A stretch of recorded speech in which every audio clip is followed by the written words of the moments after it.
He was rather interested in the God of the Sea's Trace's Hope School. The teacher's office was brightly lit now. "Principal, the last student has completed her registration. The total number of students is 3,216. They have all completed their registration today. It is exactly consistent with the previous statistics." Melly and Hira came into the office with a pile of documents, full of smiles. Luna put the letter into the drawer before getting up and smilingly said to the two of them, "Thank you for your hard work. It's not hard work at all. It feels great to let so many children go to school. It didn't feel like hard work at all." Hira couldn't conceal the tiredness on her face, but her smile was still very infectious. "Yes. We weren't very sure about their situation before, but after looking at the parents and children that came for registration today, we realized their situations were much worse than what we expected." Melly nodded too. She was very touched by today's experiences. Luna looked at the two of them laughingly. They were both young ladies and their enthusiasm was exactly the same as hers when she first joined Chaos School. She nodded and said, "Leave the documents here. Go back and rest first. You still have to come back to prepare for the opening ceremony early tomorrow morning." "All right. Go back for an early rest too, Principal. You had a much tougher time than us." Hira put down the documents and left with Melly hand in hand. They were still discussing going to Mana Hot Pot restaurant for supper as they left.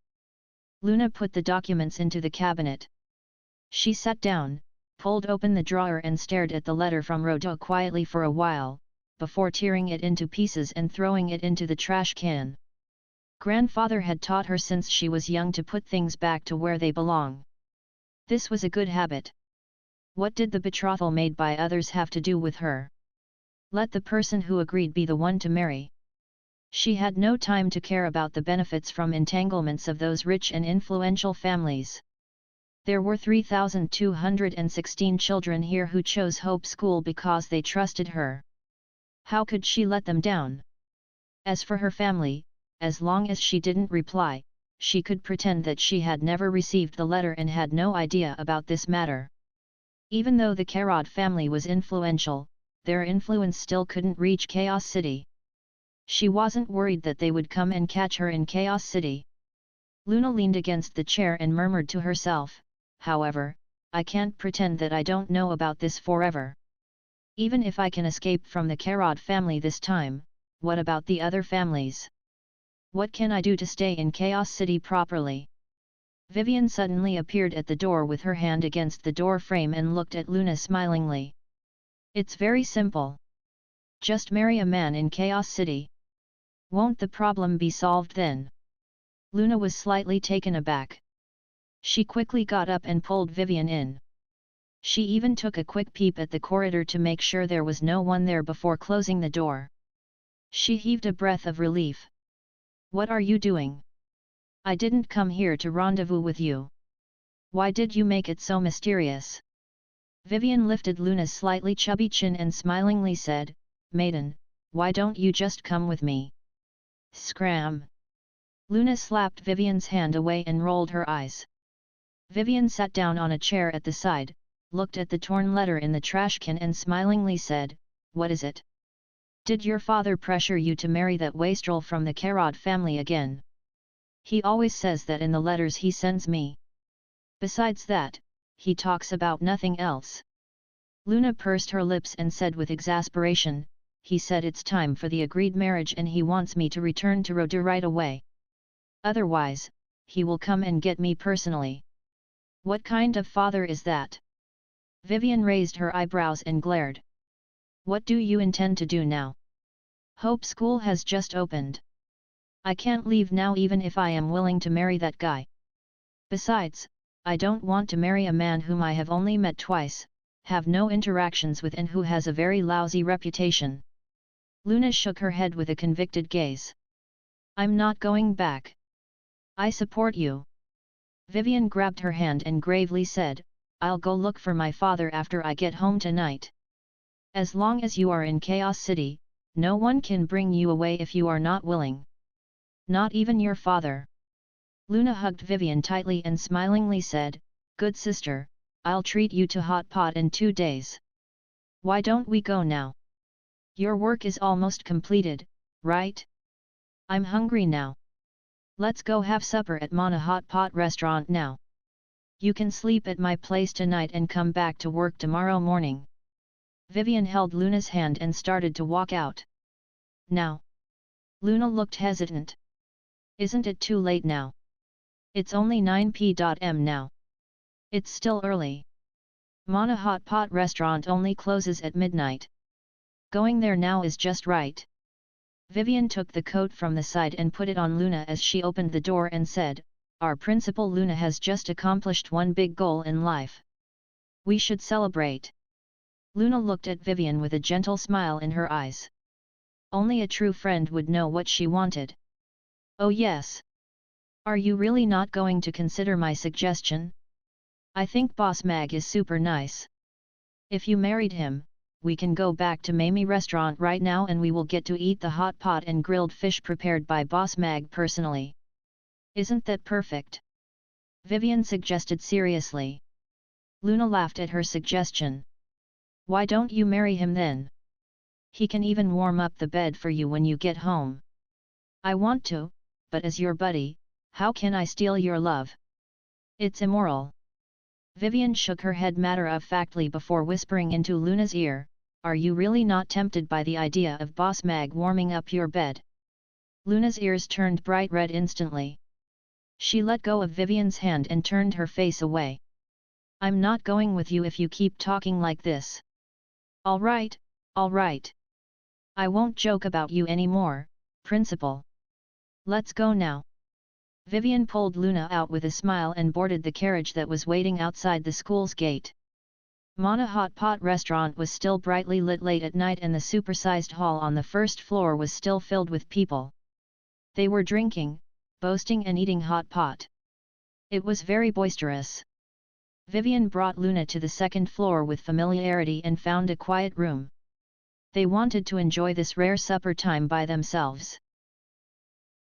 However, after they washed up and braced the cold wind to arrive at Mamie restaurant, they found a little blackboard hanging on the door that said, "Day off today everyone." Wasn't this written by boss yesterday? Did he forget to take it down? Mia asked with a frown. But it must be an off day. Otherwise boss would never hang a little blackboard. Firis shook her head. But we just rested yesterday. Why are we resting again today? Gina asked. Before they could figure it out, the restaurant door opened. Mag stood at the door and said with a smile, "You're all here. Come on in for breakfast. I forgot to notify you that Hope School is opening today. I am going to attend the opening ceremony, so the restaurant is closed for the day." Everyone finally understood. Mag had another identity right now, a teacher. "Can we go over to watch?" Mia asked. "I can bring you in later. There is an area for parents to watch the ceremony." Mag nodded with a smile. Amy came down in Hope School's new uniform. She skipped over happily to Mag. "Father, what do you think of my school uniform?" It's beautiful." Mag nodded with a smile.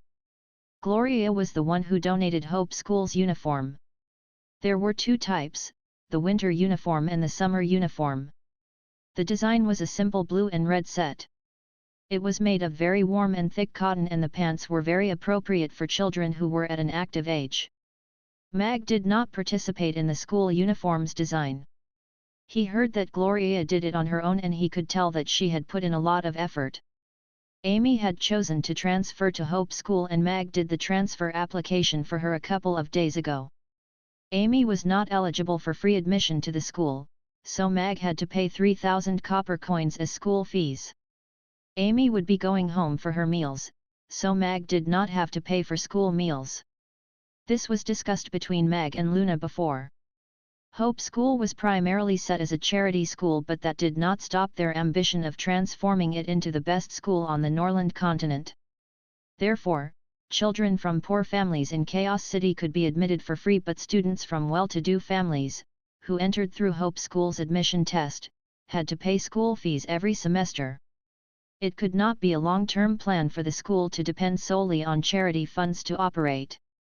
Moreover, the teachers from Hope School had benefits on par with those from Chaos School. The City Lord's Castle would not be funding this high cost, so Mag and Luna had to find a source of income. By improving the quality of the education to make Hope School reputable, more parents would want to send their children to Hope School, and that would naturally bring in a source of funding. But I'll still have to go back to Chaos School for classes after attending Hope School's opening ceremony. Teacher Krasa said that the magic classroom can't be moved over for the time being, Amy said dispiritedly. It's all right. I'll send you over later. Mag smiled and stroked Amy's head. After that, he brought out breakfast for everyone. The opening ceremony started at 8 a.m., so Mag and the rest had to set off to Hope School after breakfast. At the gate of Hope School, children wearing their new uniforms beamed brightly as they walked into the school with their parents with them. These children were not of the same age. Some of them looked around 4 to 5 years old, while some of them seemed to be almost 13 to 14 years old. However, all their eyes were glistening with hope. Mag could not help but pause in his tracks. His eyes became moist as he watched these children. Mag had done many things after coming to this world. However, what made him really feel that he had done something good was this scene of the children walking into campus with their school bags. He saw the information of some children that were with Luna. Some of them had to dig coal at a very young age, some of them were forced to beg on the streets, and some of them had already learned how to steal from the pockets of others. Luna and the teachers of Hope School went to look for them one by one and brought them to Hope School. Children are full of energy. School is indeed the most beautiful place. How envious! Mia watched these children walk into the school with envy. If I was born a few years later, I probably could go to school too. Elizabeth held her hand gently. You can listen to my class anytime you want, Mag said with a smile. Really? Yabimia's eyes lit up. Of course. Mag nodded. Thank you, boss. Yabimia jumped for joy. This could make amends for her regret of not going to school. Mag and the rest walked towards the gate. Mag, Gina, Vivian, and Shirley had work passes, so they could walk in by showing their passes. These are my family members. They would like to watch the opening ceremony. Can I bring them in to watch? Mag asked the guards. The guard recognized Mag, and upon hearing that, he sized up the group of beautiful young ladies. He looked at Mag again with admiration and gave him a thumbs up as he said, "Impressive. Go on in." Mag was puzzled by what the guard said. However, he still led the ladies through the door and to the observance area on the left. Gina, I'll go to check out the traces of the god of the sea with you after the opening ceremony. Mag found some time alone with Gina and told her. Gina looked at Mag in surprise but nodded very quickly. Everyone was having a whale of a time yesterday, so she did not mention it, thinking that Mag had forgotten about this. She did not expect him to say that he would go with her today. Mag brought Gina and the others to the teachers' area. Today, the teachers were all dressed simply and were standing diagonally around 1 meter in front of the main stage. Even the retired teachers were standing tall to display the pride of being a teacher from Hope School. The students reported in their classrooms first, before the homeroom teachers of each class brought their classes down to the field in a neat row. Hope School's classes were split based on the learning phase, just like in Chaos School. The children's race was not one of the factors in the splitting of classes. Therefore, all the classes would have students of various races. Although they were not all of the same height and size, which looked a little messy, the ambience and environment were very harmonious. Amy's there, Babla told Mag. Mag had already noticed Amy and Jessica, who were holding hands. The two small children were right at the front of the line and they had attracted many looks. That little elf is really cute. So is the little girl beside her. Yeah, they are so small. They look about only 4 to 5 years old. It's good to be young. This tall and lean old gentleman was looking at the stage with a gratified and proud smile. Mag had already received his timetable. He didn't have any classes for the whole week. He would receive a list of names of the children who registered for his course on the following Monday. His first batch of students would register themselves voluntarily and he had a choice to choose them too. The teachers left and Mag met Byron on his way to the audience seating area. "Mr. Mag, long time no see." The old man came up to shake Mag's hand before teasing him, "Oh no. I should call you Teacher Mag now, am I right?" "Oh please, don't." Mag waved his hands smilingly. "Did you come here specially for the Hope School's opening ceremony?" "Yes. I naturally have to come to see such a great event for myself." Byron nodded. He looked at the children's backs and said with gratification, "They are the future pillars of Chaos City. Chaos City has a Chaos School and now, it has another Hope School.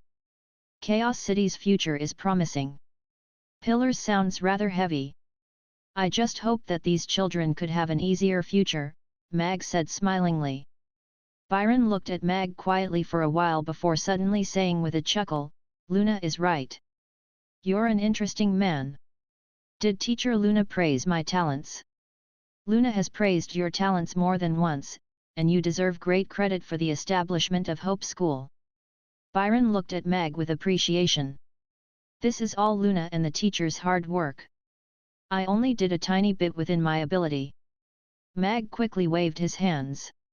Looking at Luna, who was walking over, Mag smilingly said, "Principal Luna should be very busy today, so I won't disturb your short meeting. Would you like to come to the restaurant for a drink today?" Byron's eyes glowed as he nodded. "Of course." Mag nodded and greeted Luna with a smile before leaving with Gina. "Grandfather, what brought you here?" Luna strode over and said to Byron with surprise. "My granddaughter has become a principal. How can I not come to see such a moment for myself?" Byron smilingly said. Luna looked around warily. Byron seemed to know what she was thinking and said with a smile, "Don't worry, I came alone. I didn't let your father follow me." Luna heaved a breath of relief as she said to Byron, "Did you arrive yesterday or this morning?" "I arrived this morning. I almost didn't make it. The weather is so cold. It must feel horrible to wake up so early." "This is nothing. Compared to what my granddaughter is going through, I'm having a good time." Byron waved his hand smilingly. "I was chatting with Mr. Mag earlier. He's still as humble and polite as ever." "Mr. Mag is a good man." Luna praised Mag again. "Yes. He even invited me for a drink tonight." Byron nodded and continued on speaking, "Are you busy now?" "No. The homeroom teachers have brought the children back to the classrooms for their first lessons now that the opening ceremony has ended." "Bring me for a tour in your school, then," Byron said laughingly. "Sure. Let me bring you around."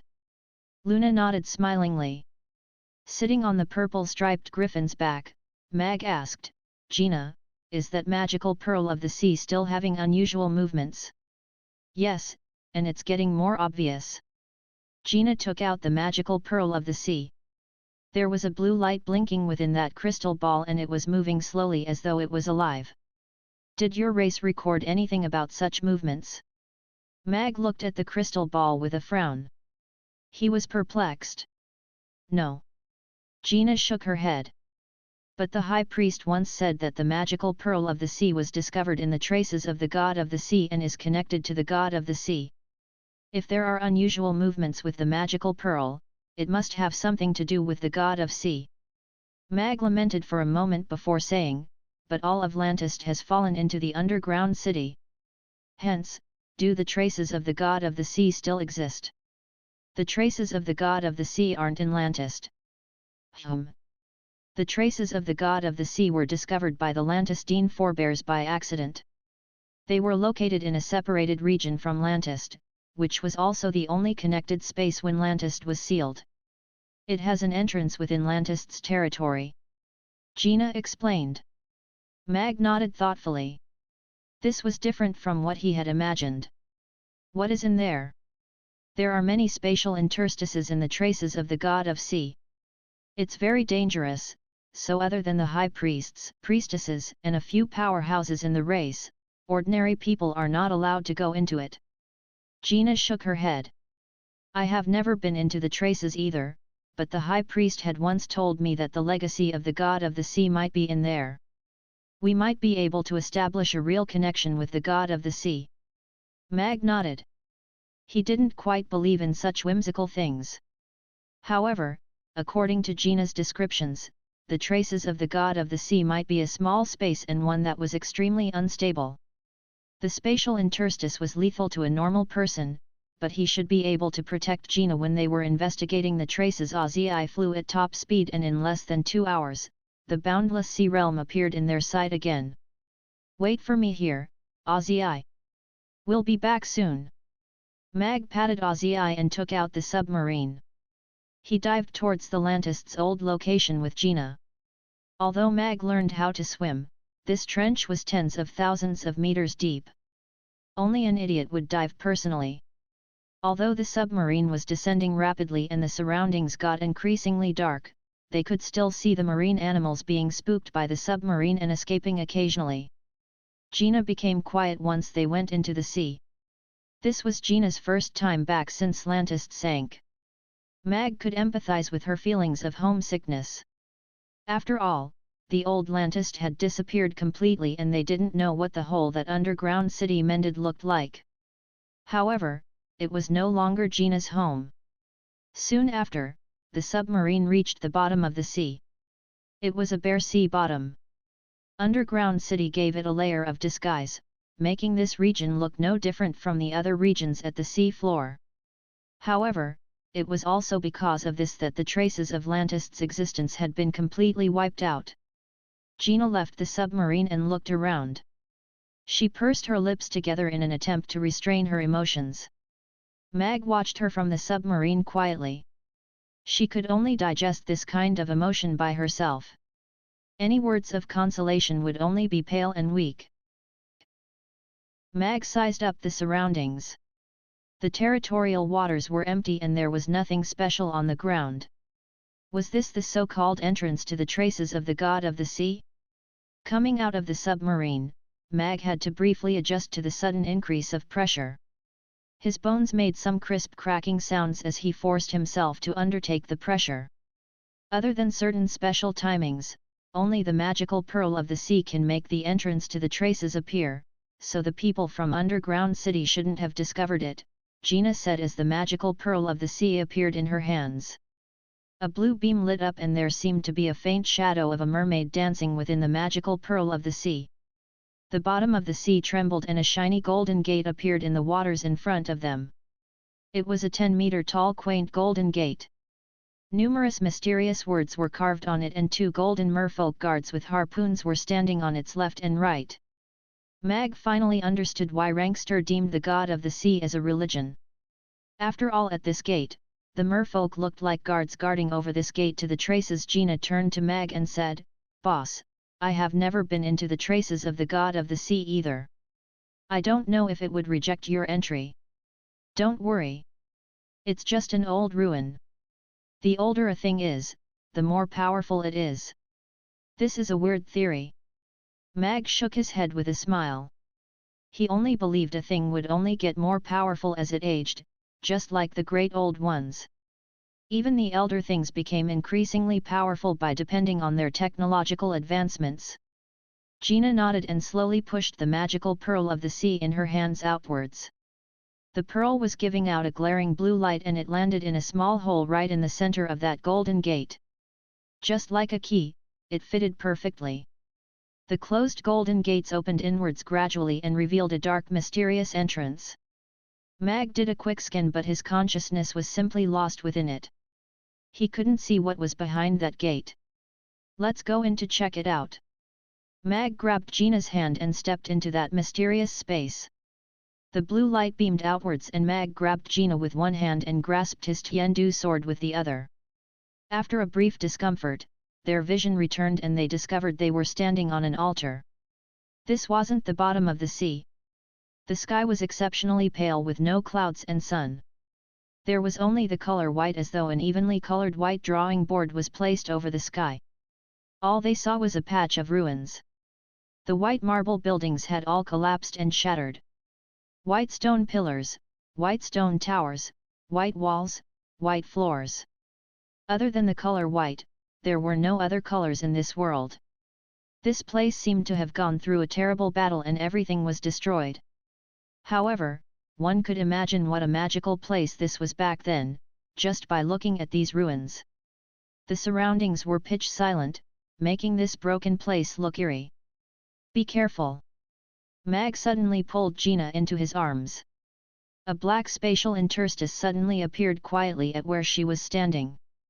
The crack was about an arm's length and looked like an open zip. It appeared silently and looked harmless. Mag's leg moved slightly and he kicked a millstone-sized marble at the crack. That marble seemed to hit on dozens of invisible razor-sharp blades when it touched the black crack.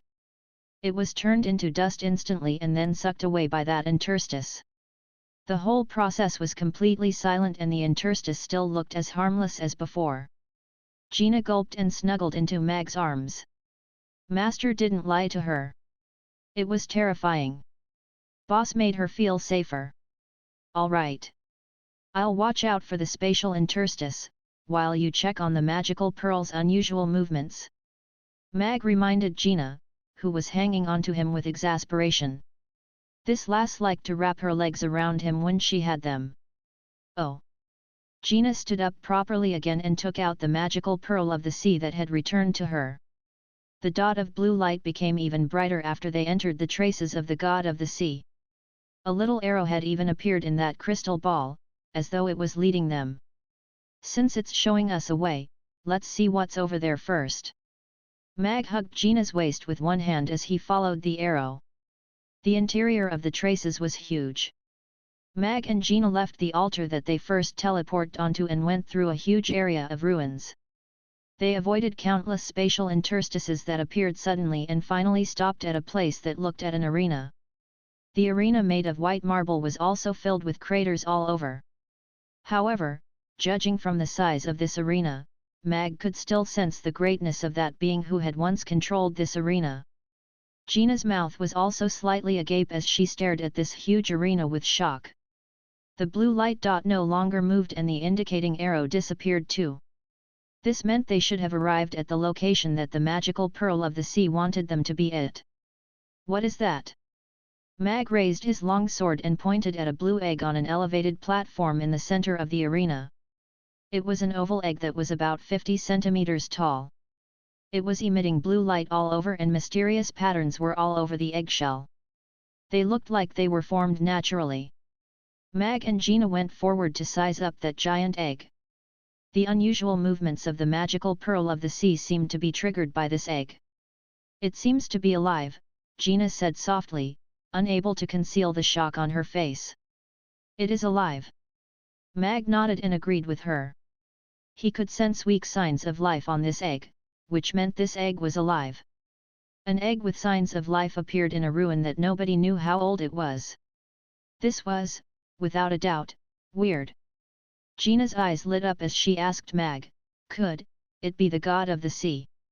Compared to being the god of the sea, it's more likely to be a great old one. Mag grasped his long sword tightly as he looked at that egg with a cautious expression.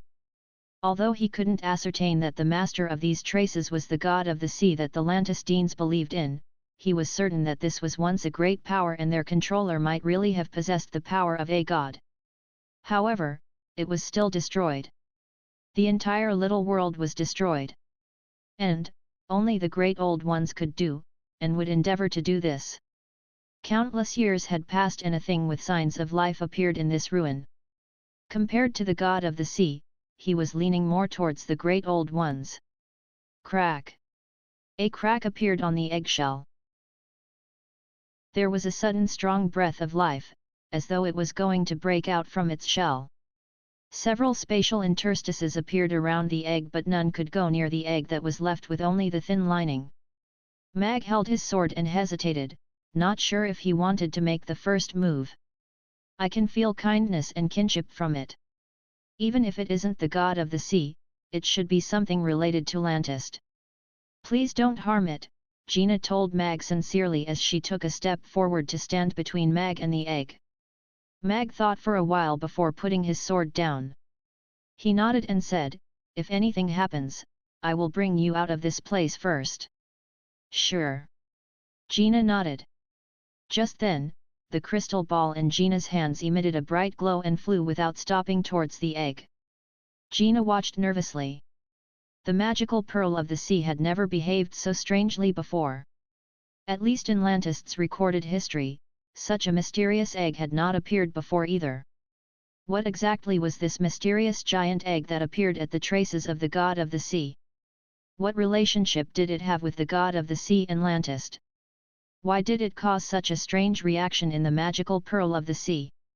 The answer was in the thing that was about to break out from the shell. Knock knock. The magical pearl of the sea stopped in front of the egg and knocked gently on the shell, making two knocking sounds. The area of impact was suddenly broken by a little finger poking through. It was a fair, tender, and plump finger. It poked around in the air and rotated once before slicing down. Rib. The thin shell was easily sliced open like a piece of paper. The shell split into two and fell down on both sides. A little mermaid dropped and rolled out from the shell. Yes. It was a very mini mermaid. She looked about 2 years old and had a beautiful blue tail. Her hair was blue and wavy and her features were exquisite and adorable. Her eyes were half closed and she staggered around, trying to use her fins to help her stay upright, but she could not prevent her body from rolling over, just like a chick that just came out from its shell. "Oh my, she is so cute!" Gina looked at that little mermaid in surprise. Why did it not cross her mind that a little mermaid would emerge from the shell and that she would be so cute? Upon hearing the sound, the little mermaid opened her eyes and her gaze landed on Gina. She had a big pair of clear blue eyes. It was like a beam of light shining through the deep blue ocean. "Mother!" The little mermaid made an incomprehensible sound as it stumbled toward Gina quickly. Gina opened her arms wide subconsciously and went up to pick her up. The little one raised her fair and tender little hands. She cupped her hands around Gina's face and pouted her lips to give Gina a kiss on her cheek. After that, she let out a chuckle. "System, what species is this? Do mermaids lay eggs?" Mag put away his Tiandu sword. He did not feel any evil aura or ill intentions from this little mermaid. The system remained silent. Bam! Just then, the magical pearl of the sea exploded in a blue beam shot towards Gina. Mag frowned but still took a step back. He did not pull his sword out. The blue beam enveloped Gina and materialized into a power that disappeared into her body. Gina carried the little mermaid, her face full of question marks. She could feel the power within her increasing at a rapid speed and her understanding of water was also improving at an incredible rate. 3 minutes later, the blue beam disappeared. A blue trident mark appeared on her glabella but faded away very quickly. As the mark faded away, Gina's aura shot up to the peak of a 10th tier. Hey! Gina was in disbelief. She broke through the 9th tier only less than a year ago. How could she suddenly become a 10th tier powerhouse? Besides, there were even powerful spells surfacing in her mind. They weren't spells passed down in Lantist. They were even more powerful spells. Is this a gift from the god of the sea? Mag looked at the little mermaid in Gina's arms thoughtfully. This was his conjecture. "Mother! Mother! Mother!" The little mermaid called out joyfully and seemed to have become closer and fonder of Gina. Gina looked at the child in her arms, feeling conflicted and explained, I'm not your." Mag went up and patted her shoulder gently. He shook her head and said, "Let's bring this child with us." Gina thought about what Mag said. Although this little one looked rather intelligent, it was still a newborn child. Leaving her here amidst the dangerous debris was definitely a bad idea. If she were to bring her away and back to Chaos City, she would have to continue raising her. Without a legitimate identity, there would be trouble. As she looked at the cute little one and how she tried to get closer to her, Gina could not help but waver. There were only 2 mermaids now, the both of them, left on the Norland continent. Good girl. Gina smiled and kissed the little one on her cheek. She thought for a while and said, "Shall I give you a name then? Should I call you Kiddo? Kiddo? Kiddo? Kiddo," the little one chanted as she smiled happily. Kiddo? What a random name! Mag raised his brow. However, that little one seemed to like the name a lot. Kiddo turned and looked at Mag. She raised her arms and said, "Father." "Huggies. No. No, I'm not your father." It was Mag's turn to be stunned. It was all right if he was a single youth. He could just take on the role of her father. However, he was a man with a family, and 2 daughters. He could not go around being someone else's father. Kiddo pressed her lips together and said, "Upset, no huggies, Kiddo is going to cry." Tears were starting to well up in the little one's large eyes. She looked like she was about to burst into tears as she waved her fair and plump arms in the air, asking for a hug. That made Mag give in. He really could not resist it. "All right, huggies, huggies." Mag took the little one from Gina's arms and helped her put on the custom-made skirt he ordered from the system just now. Mag was not too surprised that the little one could speak after just hatching from the egg. In comparison, it was more miraculous that a 9th-tier magic caster could suddenly become a 10th-tier great magic caster. If this little one was the reincarnation of the god of the sea, this would all make sense. She had never once thought that one day, a little one would call her mother and trust her so much. This feeling was so special because there was now a little one who needed her to care for her and accompany her cautiously, who had suddenly appeared in her life. It was amazing, and tempting. However, Boss had become this child's father too? Although it was Kiddo who deemed him to be her father after seeing him, this amazing connection still made Gina's heart accelerate. She felt grateful towards Mag, but she also couldn't differentiate whether there was love in it. However, she felt good hearing Kiddo call Mag father. There didn't seem to be anyone more suitable than him. "Let's go. We should leave this place now. I'm afraid it's going to collapse soon." Mag carried Kiddo with one arm and held Gina's waist with the other as he dashed towards the altar that they came from. The space within the traces of the god of sea had become very unstable. Spatial interstices appeared, crisscrossing and tearing everything in the traces apart. There was almost no place for them to land now. Mag was extremely fast. He went through those interstices precisely. The altar already appeared in their vision, not too far away. However, a spatial interstice suddenly appeared above the altar and the ancient altar was torn apart instantly. It turned into dust and was sucked into the interstice. The teleportation portal is destroyed. Gina was shocked. Mag frowned as he brought Gina over to a broken pillar. He passed Kiddo to her and said, "Hold on to Kiddo. I'll see if I can hack open the space and go out." "All right." Gina quickly took Kiddo and set up a blue water shield around herself at the same time. Mag pulled out the Tiandu sword from his back too. He grasped it with both his hands and stared in front. A black and red light beam slowly rose up over the sword. His aura began to rise too. Kiddo remained in Gina's arms as she watched the scene of destruction around her.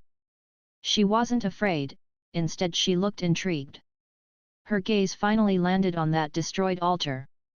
The little one waved her little hand at the altar as she murmured, "Come here." Swoosh! A loud bang sounded and dazzling golden light lit up underneath that altar. A golden trident that was hundreds of meters long burst out from the ground and stood vertically like a pillar. The spatial interstices around the altar were destroyed instantly and its surroundings became a void. Mag put away his long sword and stared at that trident with amazement and shock. The trident hovered vertically in the air before turning around and flying towards them suddenly. It got smaller rapidly during flight and when it landed in Kiddo's hand, it was only about 50 centimeters long and looked just like an exquisite toy. An extendable trident. Mag actually didn't know what to call it at that moment. However, this trident had proven his idea that Kiddo was indeed very likely to be the reincarnation of the god of the sea. In this case, shouldn't her name be Poseidon? Mag thought. Kiddo, can you bring us away from this place? Gina asked. Hey! Kiddo tilted her head with a pondering look before raising the trident and casually slashed across the void in front of them. A bigger spatial interstice appeared and swallowed the three of them immediately.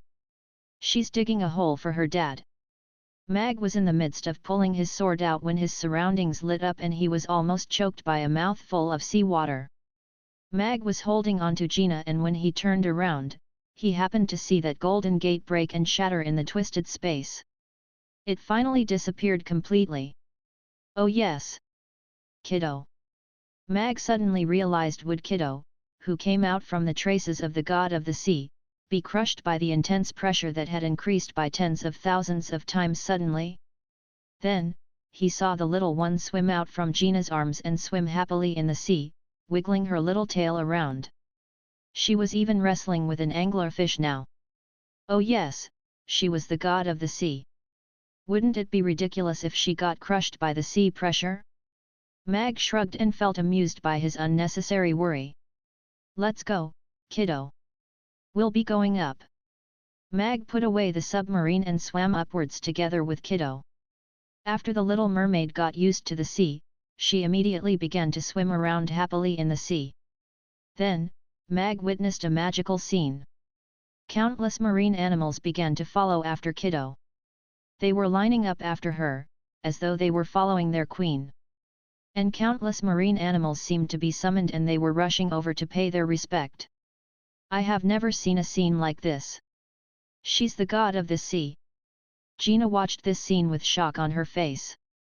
Then, you are the mother of a god now. Don't be too stressed. You have to educate her well. Mag patted Gina's shoulders with a smile. Gina turned to look at him. Aren't you the father of a god, not going to anything? Mag suddenly felt a headache. It wasn't easy being the father of a god. How was he going to explain to Irina when he got back? Moreover, he didn't know if Amy and Annie could accept this little sister who appeared out of nowhere. However, things were easier since she was a little sister. Amy loved little sisters the most, especially cute little sisters. After ascending for tens of thousands of meters, just as Mag worried if the little one would be able to leave the sea, Kiddo had already leaped out of the water on the back of a big whale. Wow! The little one let out a happy cheer. Mag leaped out of the water and caught her. Fly, fly! Fun! Fun! Kiddo clapped and shouted. Mag saw that the little one was breathing smoothly and her face was rosy and bright. She seemed to have adapted perfectly, so Mag was relieved. So you like to fly? Father will fly higher with you. Mag whistled. Howl! A purple lightning came from afar, but it suddenly braked in mid-air when it got close to Mag. It looked at Kiddo in Mag's arms alertly as though it was wary and afraid. Ozzy, this is Kiddo. Don't be afraid, come down. Mag waved his hand with a smile. The magic beast's instincts were far more acute. After hearing Mag, Ozzy went one round and hovered close to the sea's surface. Mag leaped onto the griffin's back with Kiddo and Gina. Let's go home. Mag patted Ozzy's back gently. Ozzy flapped its wings and took to the sky. On the surface of the sea, countless dolphins leaped out of the water, the whales spat out high waterspouts and all the various marine animals roared and hissed, as if they were sending their god away. Everything has a soul. Mag felt deeply as he watched this scene. As an atheist, Mag was defeated by a god that really existed today. There were really gods in this world. However, Kiddo's tail. Mag looked at Kiddo's pretty fish tail. It might be inconvenient for her to live on land. Furry, furry. Kiddo reached out for Ozzy's head. Her fish tail became a pair of short and chubby legs in the midst of blue light. The little one struggled out of Mag's arms. She tumbled forward and pounced onto Ozzy's soft neck. "It's so warm," the little one mumbled. "Come over here, kiddo." Gina waved to her with a smile. Wait a section. Kiddo tied a knot for the 8th plate and put it down gently. Looking at the 4 pairs of neat little plates, Kiddo nodded with satisfaction before crawling over to Gina and pounced into her arms. "Are you hungry?" Gina hugged her lightly. "Hungry?" Kiddo stared at her curiously with widened eyes. "You don't want to eat?" Gina touched her tummy and smilingly said, "Is your stomach grumbling?" Growl. Kiddo's stomach grumbled cooperatively. Gina nodded smilingly, "It's grumbling. Kiddo wants to eat. Kiddo is hungry. She's a newborn. Does she want to drink milk?" Mag asked casually. "Kiddo wants to drink milk. Kiddo wants to drink milk. Kiddo immediately nodded and looked at Gina. Gina flushed red instantly. She didn't have milk either. Mag realized he seemed to be seeking trouble. Although Kiddo deemed Gina as her mother, Gina didn't actually give birth to her, so she wouldn't have milk. Furthermore, didn't she come from an egg? Why would she be drinking milk? The system's voice rang out in his mind, "Host, you're being ignorant.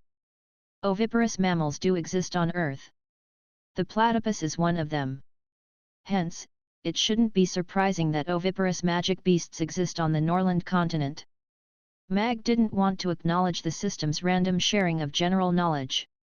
He said to Kiddo smilingly, "Kiddo, open your mouth and let me see." "Ah!" Kiddo opened her mouth obediently and revealed 2 neat and shiny rows of little teeth. At one glance, there should be 20 of them. Mag patted the little one's head and said, "MMM. Our kiddo already has all your teeth, so you don't need to drink milk anymore. You can eat meat once we reach home." Meat. Kiddo showed a curious expression again. Meat is a delicious food.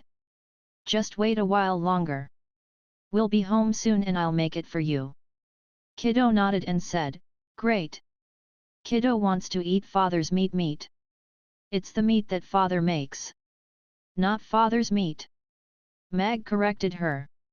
Half an hour later, Ozzy landed at the exterior of Chaos City. Mag brought Gina and Kiddo out of the mountains and slowly rode his bicycle into the city. "Wow, what a big house!" Kiddo, who was sitting in the bicycle's basket, looked up at the tall city walls with awe on her face. Mag smilingly introduced, "Kiddo, this is Chaos City. We will be living here." Kiddo nodded and said, "Chaos City. Kiddo loves it here." After going through the city walls, Mag introduced whatever they saw on the way to Kiddo. He said plenty and Kiddo was listening to him attentively. She would ask him 1 or 2 funny questions occasionally. Gina sat on the bicycle's back seat and wrapped her arms around Mag's waist. She was feeling rather amazed. Is this the feeling of home? Gina thought with a blush, but her blush deepened further when she thought about how they were going to explain to everyone in the restaurant. "We're home." Mag stopped the bicycle with his long legs and pointed at the signboard above the door. "Look, kiddo. This is our home, Mamie Restaurant." "Mamai Restaurant." Kiddo repeated after him before saying happily, "Our home is so pretty. It's much prettier than the other homes. You've got great taste. Let's return home." Mag got off the bicycle and carried Kiddo out from the basket. "Let me carry her." Gina went forward to take the child. Mag parked the bicycle at the door before opening it and going in. Kiddo held onto Gina's shoulders with one arm as she sized up the restaurant curiously. Meow. Ugly duckling, who was dozing on the counter, stretched out lazily and opened its eyes in a daze as it called out, "Meow meow." Kiddo's gaze landed on Ugly Duckling in 1 second. Ugly Duckling seemed to be being stared at by something horrible. Its fur bristled and it stared at Kiddo in Gina's arms. It took 2 steps backward and fell from the counter with a plop. "Ha ha ha! Stupid kitty, silly kitty," Kiddo giggled. Mag and Gina also couldn't help but laugh when they saw this. Ugly Duckling poked half of its head out from the counter and secretly observed with one eye. Ugly Duckling is usually not afraid of anything. It will snooze in front of the 10th tier powerhouses too. It has met its match this time. Mag chuckled. Mother, I want to go down. I want to play with Kitty, Kiddo said. Go on. Be careful, don't spook it. It's little Amy's pet. Gina put Kiddo down with a smile. Little Kitty, come and play with me. Kiddo quickly stumbled towards the counter as soon as she touched the ground. Meow! Ugly Duckling ran out from the counter immediately. It dashed up the pillar and jumped across the walls. It reached the beam at the restaurant's upper right corner in 1 second and crouched there, watching Kiddo warily. Mag was a little shocked. Ugly Duckling didn't look like its usual fat, lazy and sloppy self when it showed off its skills like this. Its speed was comparable to a 5th tier or 6th tier magic beast. Kiddo looked around her and finally found Ugly Duckling, who was crouching on a beam. She placed her hands at her waist and said with a pout, "Come on here, little kitty. Be good." Ugly Duckling retracted its head and hid right away. It didn't look like it was going to come down at all. Mag flicked a glance at the clock on the wall. It was 4 p.m. Oh dear. I forgot to go pick up Amy. Mag slapped his thigh and was about to go out. Father, I'm home. Before Mag could leave, Amy already skipped in with her little school bag on her back. Kiddo turned around and saw Amy, who had just skipped in. Her big blue eyes glowed. Amy also noticed Kiddo, who was standing in the center of the restaurant. Amy first looked shocked, then she looked surprised. Her equally blue eyes curved slightly as she looked at Mag and asked, "Father, who does this little cutie belong to?" Mag smilingly said, "Our family. This is Kiddo." "Our families? Kiddo? Does this adorable little sister really belong to us?" Amy's mouth opened slightly with disbelief. "This is really awesome. I have a younger sister too." Amy tossed her school bag onto a table at the side and ran to Kiddo with wide open arms. She picked up Kiddo, who was waiting for Amy to pick her up with outstretched arms. "Big sister." Kiddo looked at Amy and called her softly. "Meow."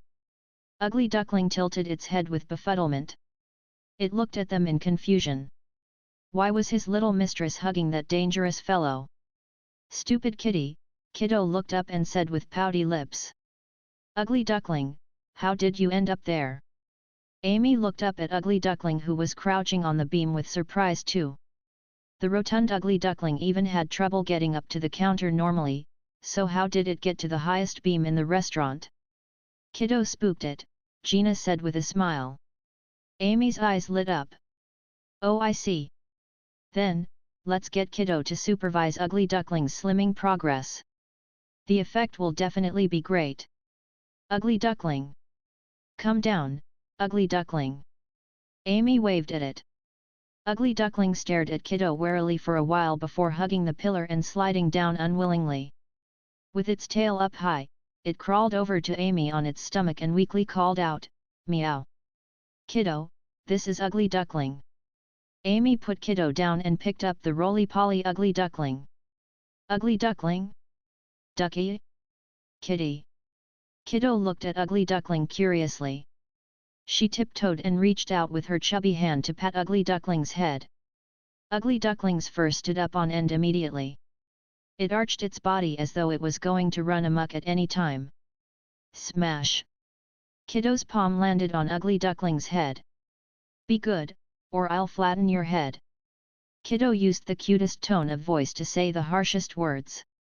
This slap wasn't hard. Together with that soft little hand, it could be described as a gentle touch. However, Ugly Duckling, who was about to run amok, was calmed down by this slap. The bristled fur became smooth instantly and it crouched down obediently. It looked very willing to be patted at any time. Very good. This is how you should do it."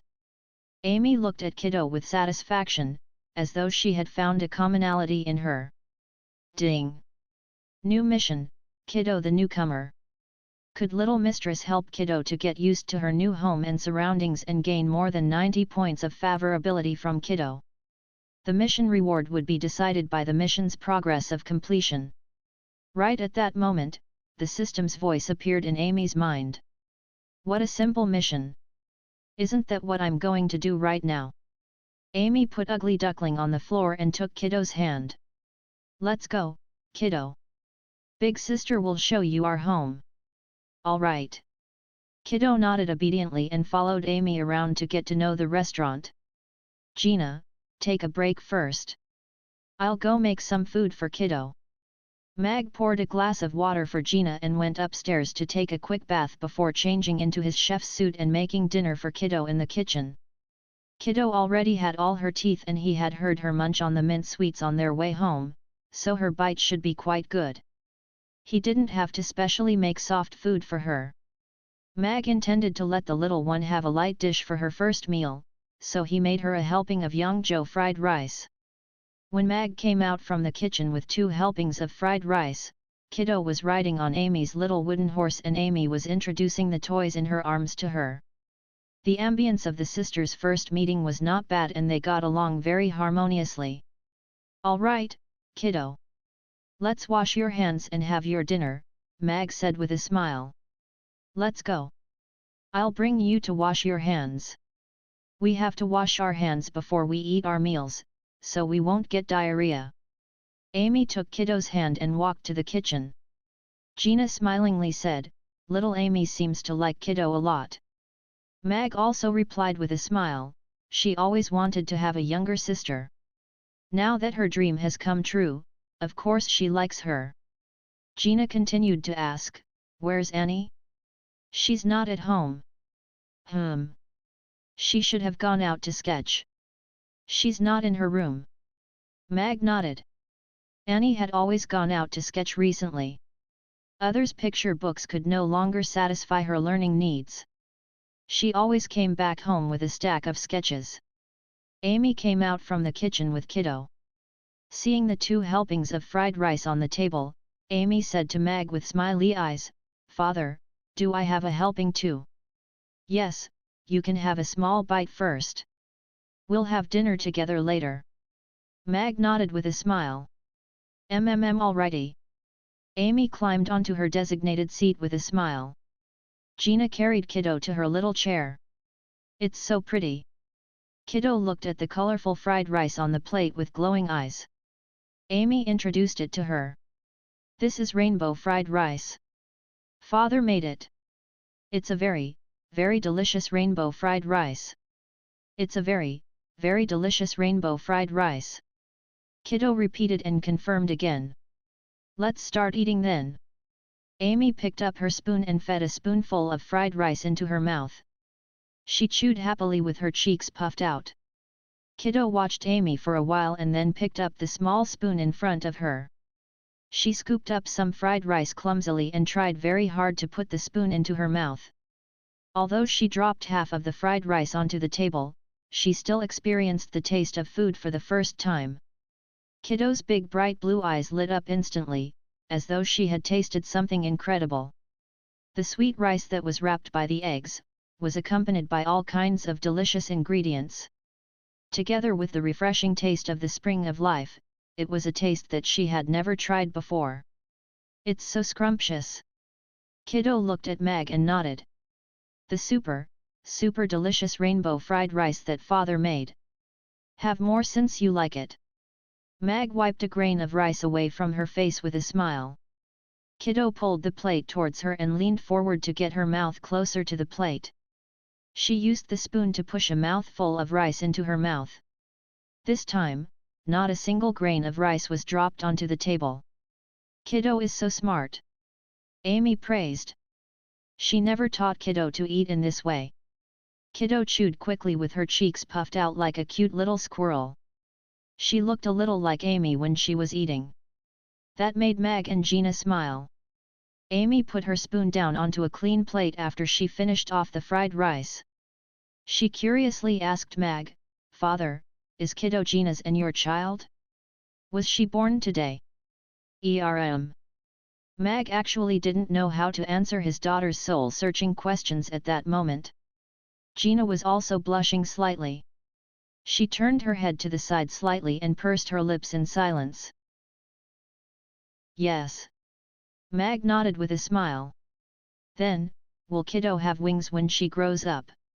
I don't think so. It's fine. I'll teach kiddo how to fly when she is older, Amy said with a smile.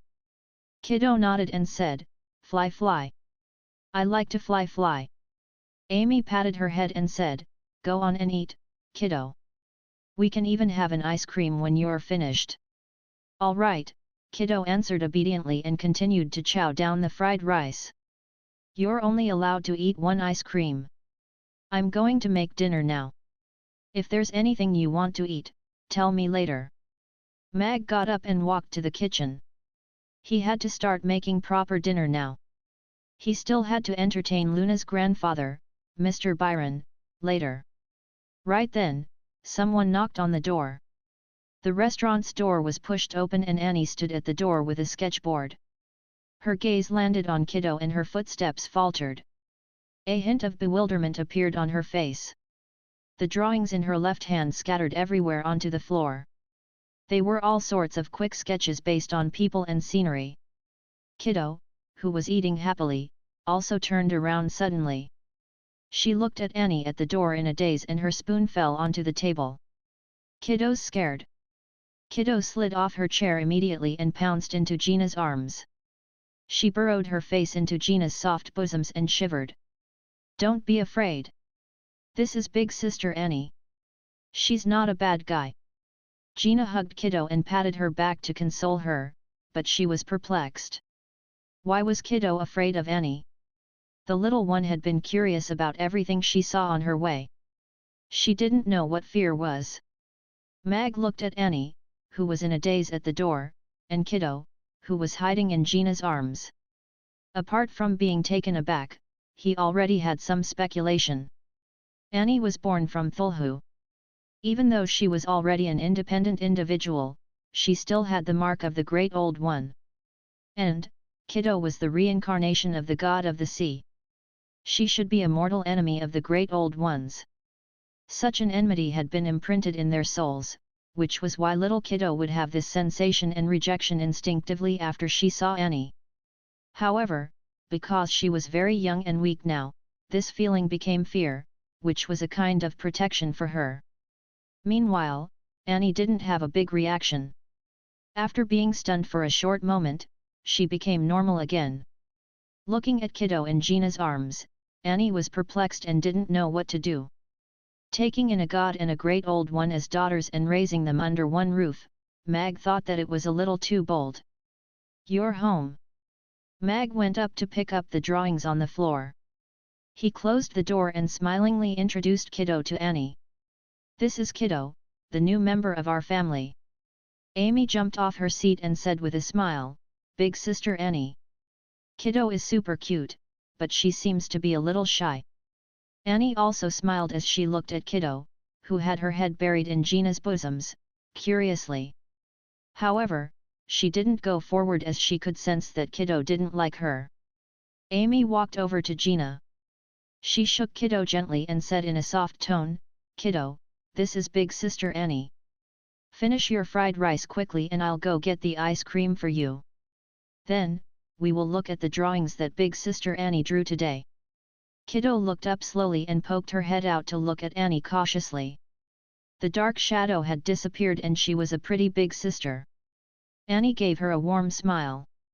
Kiddo smiled too. She sweetly called out, big sister. Annie. Although kiddo greeted Annie, she had no intention of leaving Gina's arms. She took the plate, finished the fried rice and then remained in Gina's arms. Even though Mag didn't say anything, he could see that kiddo was still a little afraid of Annie. This was a kind of instinct. Mag knew it was impossible to eradicate it immediately. It could only be resolved by a long interaction between the two. Rest for a while first.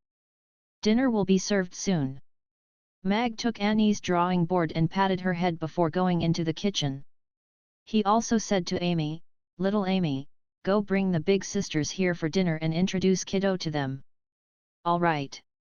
Amy answered and skipped out of the door.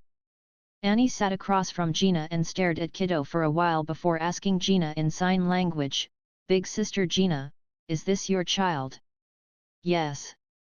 Kiddo is my child," Gina nodded and answered very firmly. "Is she father's child too?" Annie pointed at Mag in the kitchen. Gina looked at the kitchen and blushed furiously. After holding back a while, she nodded too. This was simply too embarrassing.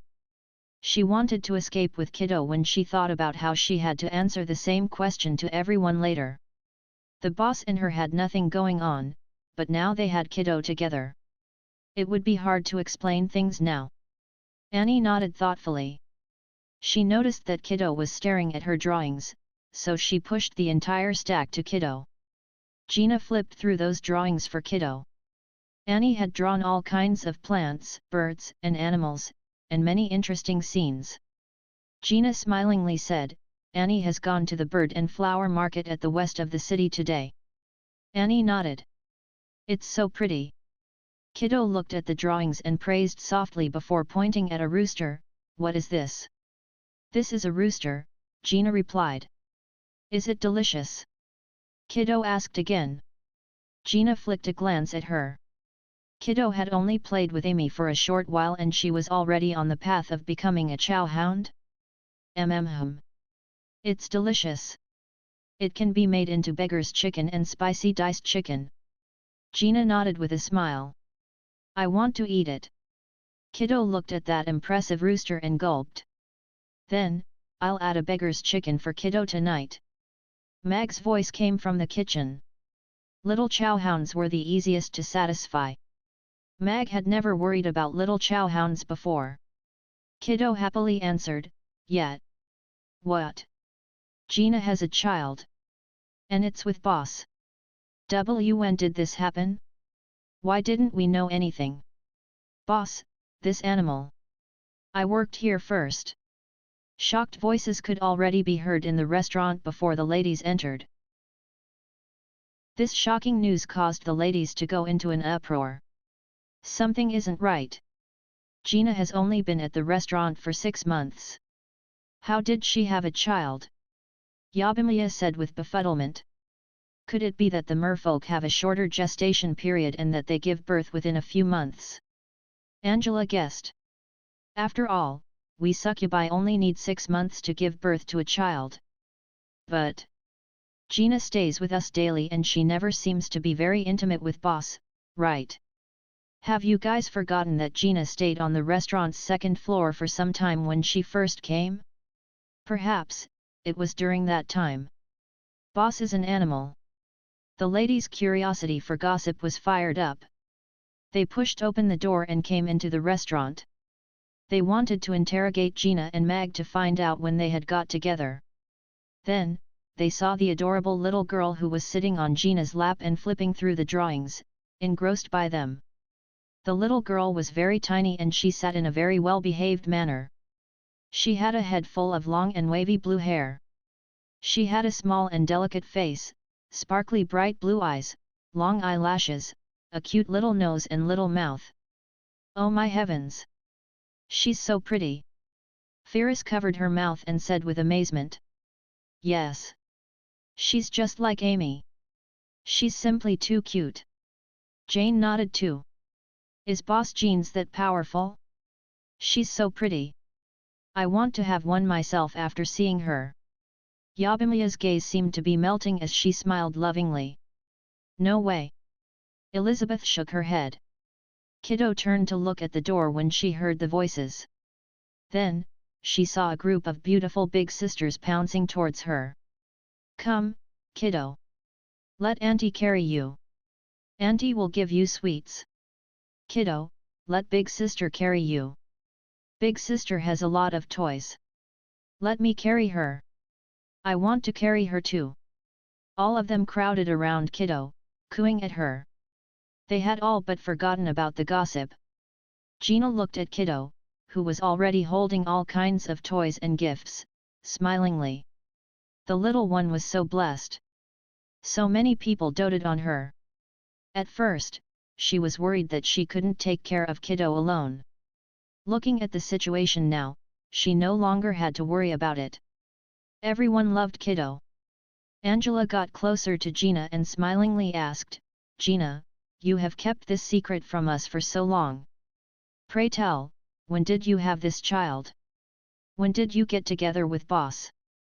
When do you want to hold the wedding? When are you going to be officially introduced as Mamie Restaurant's lady boss?" The restaurant became quiet instantly after Angela's questions. Everyone's gaze turned onto Gina. They already had a child and Mag also acknowledged that Kiddo was his child, so he would definitely be responsible for them. This. Gina blushed. She couldn't answer any of those questions. Yabimiya put her arms around her shoulders and laughingly said, "You're still feeling shy. Don't fret. We'll help you beat boss up if he dares to bully you." "Yes. We won't let him bully you." All the ladies chimed in. Gina blushed so furiously until her ears turned red. Her gaze turned to the kitchen, seeking for help. "Yo! It's pretty lively today." Just then, a cold voice spoke up from the side and a golden beam flashed. Irina stepped out of it. The restaurant became quiet instantaneously. "Princess, Gina has a child, and it's the boss." Firas stepped forward and pointed to Kiddo in Rina's arms. "That's Kiddo. She's so adorable. The boss child." Irina's gaze swept onto Kiddo like a knife. The surrounding temperature seemed to drop a few degrees as well. Kiddo, who was holding onto a big pile of gifts happily, was suddenly taken aback. Her smile disappeared and she lowered her eyes, not daring to look at Irina. It was as though she was being targeted by her stepmother. This child. Irina looked at Kiddo with shock in her eyes. Although she couldn't see her true identity clearly, she could sense that this child was unusual. Then, she looked at Gina and her shock intensified. Gina was still a 9th tier magic caster in the morning, but now she was a 10th tier great magic caster. "Why are you all standing around? Go wash your hands and then we can eat." Mag carried a few dishes out from the kitchen and smilingly said to Amy, "Little Amy, bring Kiddo upstairs to put down her gifts. Anna, help Annie carry her drawings upstairs too please." "Yes," Amy answered and took half of the stuff from Kiddo. She brought Kiddo upstairs. Anna also helped gather all the drawings on the table and then carried them upstairs with Annie. "You're good, boss. You gave the restaurant another little boss quietly," Angela said whilst a funny expression was on her face at the same time. All of them had tons of questions and they were prepared to interrogate Mag. Mag put down the dishes and threw a glance at Irina sheepishly before saying to all of them, "Actually, this child isn't Gina's and mine. The little one happened to see us when she was born, so she took us to be her parents. She's a little mermaid. She's from the same race as Gina." The restaurant became silent instantly and everyone's mouth formed an O. "Kiddo is my daughter and she always will be," Gina said to all of them with a serious expression, "hence, I would like all of you to help keep this secret for me and don't ever let the child know about it." "Thank you, everyone." Everyone didn't know how to react at that moment. They were embarrassed to be told that they were wrong about the child. Irina was thoughtful and her body relaxed immediately. "I'll also continue to be Kiddo's father and provide a happy childhood for the little one," Mag said smilingly. "But," Yabimiya said hesitantly. "Hurry up, Kiddo. It's time for dinner." Amy's voice came from the staircase, accompanied by the sounds of footsteps running down the stairs.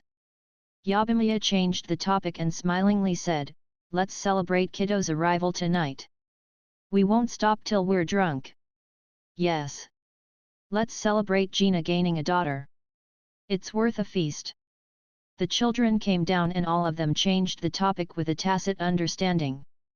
After they knew the truth, everyone no longer talked about the topic of Gina being the lady boss.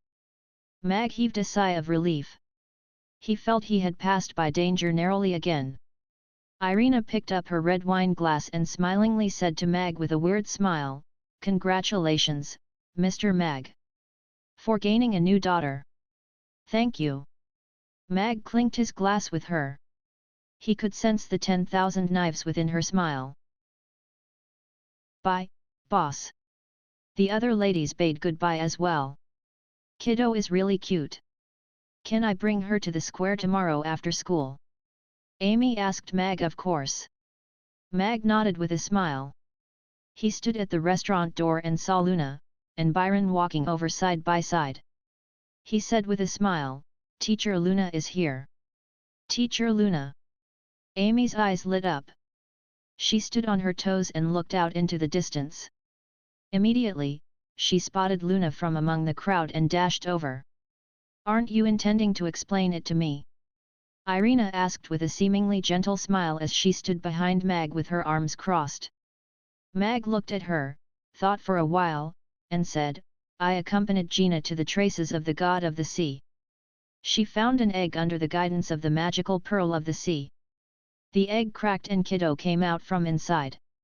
My guess is that she is the reincarnation of the god of the sea and Gina was her chosen guardian. Therefore, she was blessed and her powers increased from the 9th tier to the 10th tier. I believe it now. Gods really exist in this world. The gods that the various races pray to might really exist." "I see." Irina thought for a while. Now everything made sense. "I'll tell you the specifics again tonight. I'm meeting Luna's grandfather for a drink now and he's here," Mag said, interrupting Irina's train of thoughts. "A parent's visit again?" Irina frowned. "It's not a parent's visit. Byron and I are considered friends." Mag corrected her. "Teacher Luna treats you as a friend but you want to meet her grandfather. He's here. Do you want to join us for a drink?" Mag invited her with a smile. "Forget it. You old academics talk about boring stuff. I'm going for a bath then I'll train a little." Irina shook her head and turned to go upstairs. Amy was holding Luna's hand and was telling her something.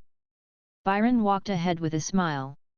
When he saw Mag, he said, "Mr. Mag, I heard that business in Mamie restaurant is really good. Am I disturbing you if I come here for a drink?" "It's all right. Today is the school's opening ceremony so the restaurant is closed for the day." Mag shook his head with a smile and welcomed Byron and Luna into the restaurant, closing the door behind them. "Your restaurant is really well furnished," Byron praised as he looked around. Although he was not considered a glutton, he had been to almost all the famous restaurants in Rodu. Mamie restaurant was not a restaurant of a large scale but the renovation and decorations were done very meticulously. It was mainly furnished with wooden furniture, so the environment felt warm and comfortable. Mag smiled. He looked at Luna and asked, "I don't suppose you've eaten, right?" Luna nodded. She said shyly, "I just finished with the things in the school and wanted to eat in the canteen but grandfather said he wanted to look for you, we then walked around Aiden Square for a bit so I haven't eaten." "Take a seat. I'll whip up a few simple dishes and we can have a drink to celebrate the opening ceremony of Hope School." Mag got the two to sit while he went to the kitchen to make the eggplant with garlic sauce and Sichuan spicy chicken.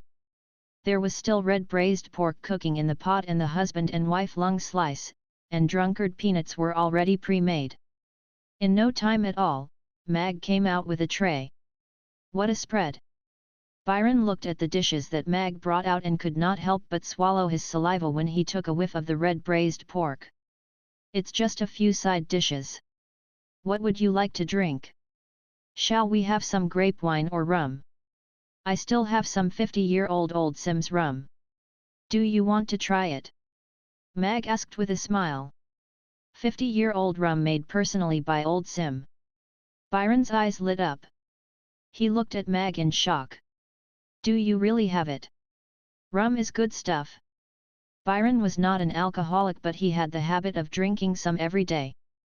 He did not like sweet fruit juice but had a soft spot for Fok tribe's rum. Old Sim's alcohol was really difficult to get. He only made a few bottles over the decades.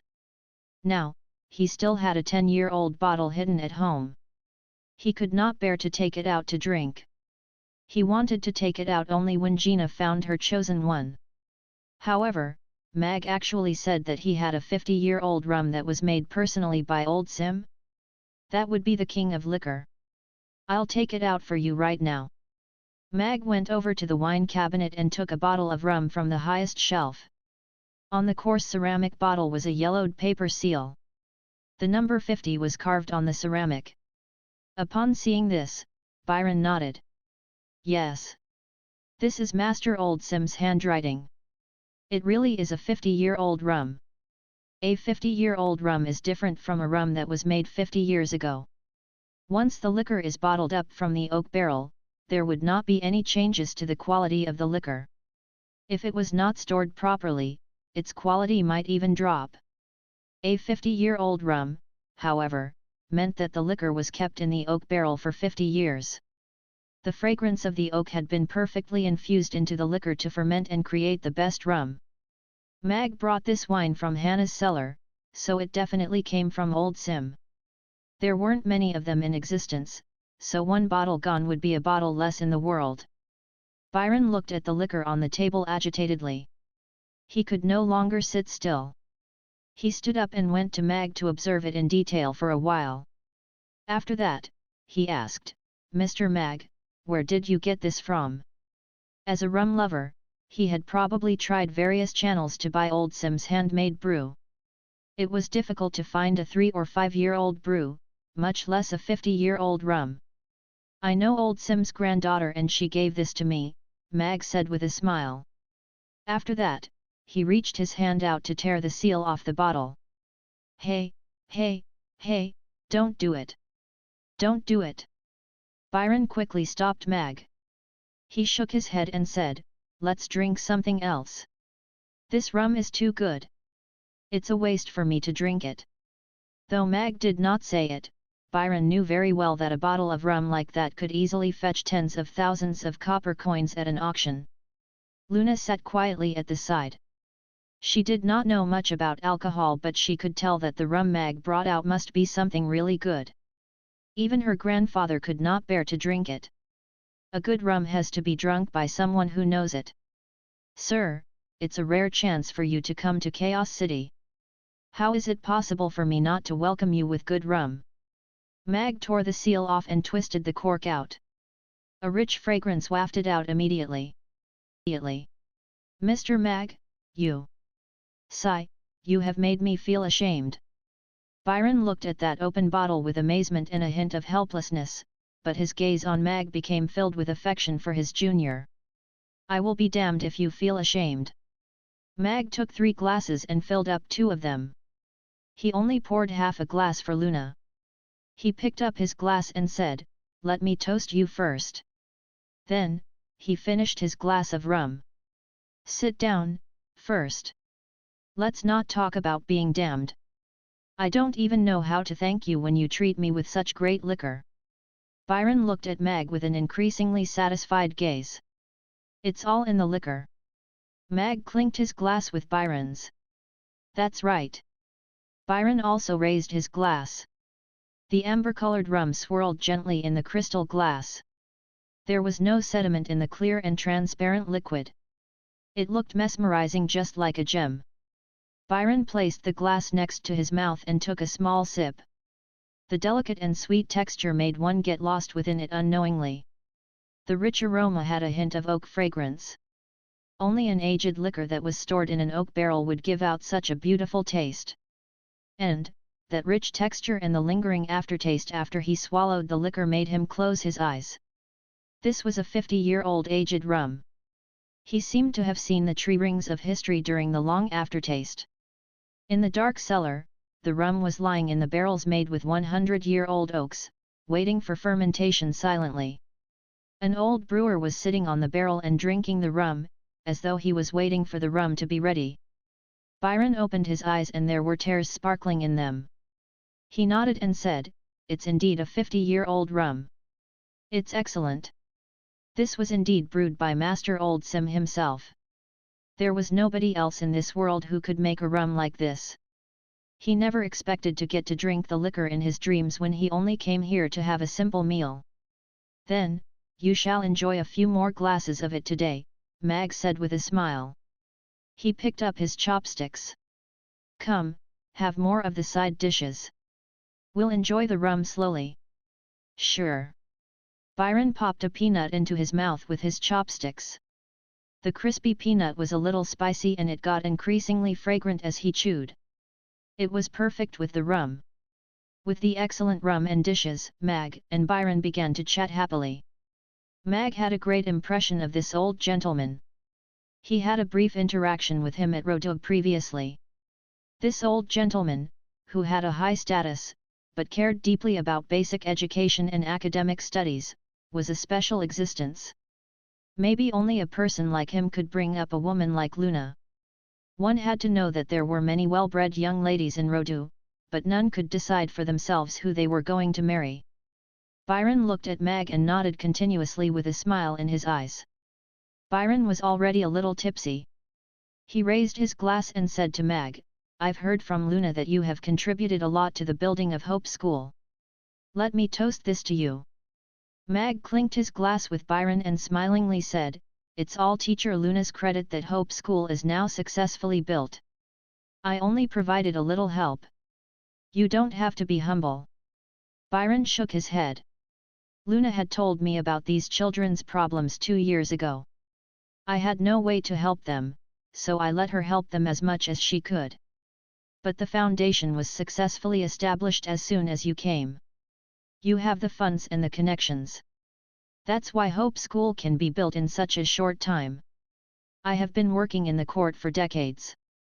I knew about all these matters, but it only happened because Luna had met a benefactor.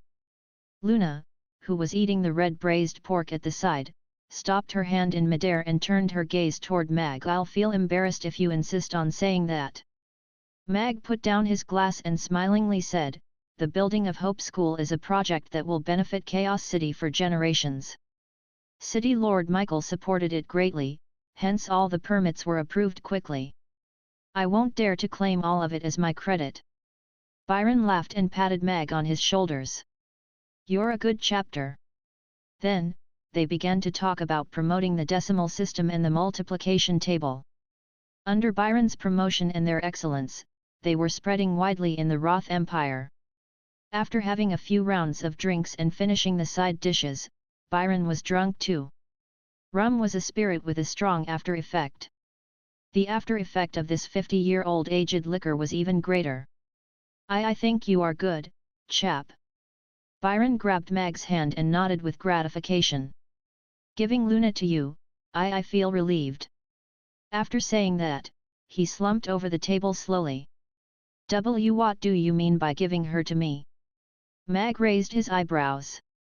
His first reaction was to wonder if Irina, who was soaking in the bathtub upstairs, had heard it. Grandfather. Gina looked at the drunk Byron with a deep blush. How could he say that to Mag? There was obviously nothing going on between the two of them. The restaurant instantly quietened down. Mag and Luna simply sat there. They didn't know what to say to break the awkward silence. Luna was the first to speak. She said to Mag with an embarrassed blush, Grandfather is drunk and he said some funny things. Please don't take it to heart. Ha, no worries. He must be worried about you being alone in Chaos City. Mag shook his head with a smile. He shook the unconscious Byron and said, I'll get a carriage to send you guys back.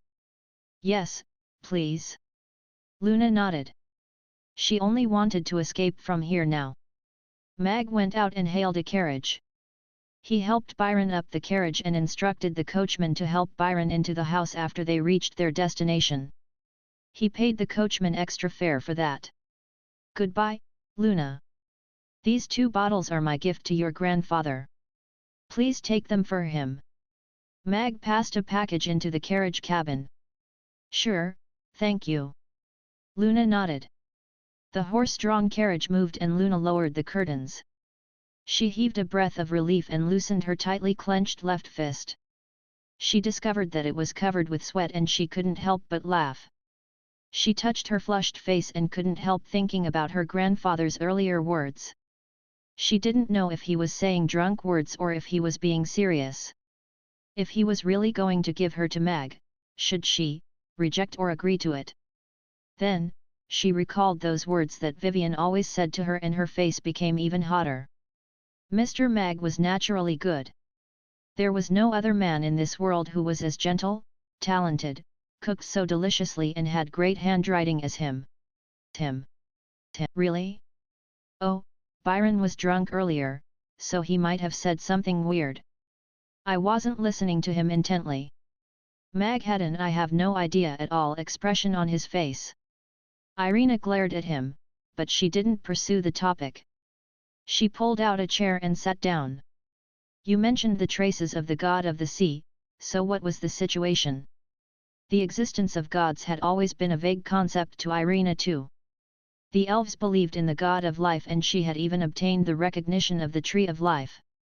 However, apart from that little connection, she couldn't ascertain if the gods really existed, or perhaps she should say, if the gods were still alive. Mag and Gina had gone to the traces of the god of the sea, whom the Lantisdeans believed in, and even brought Kiddo back. Be it Kiddo's mysterious aura, or Gina, who suddenly advanced to become a 10th-tier great magic caster, this matter's connection with the gods made her very curious. We went to where Lantist used to be. Gina used the magical pearl of the sea to get into the traces of the god of the sea. Mag told Irina what happened at the traces. Irina listened to him intently and revealed a thoughtful expression every now and then.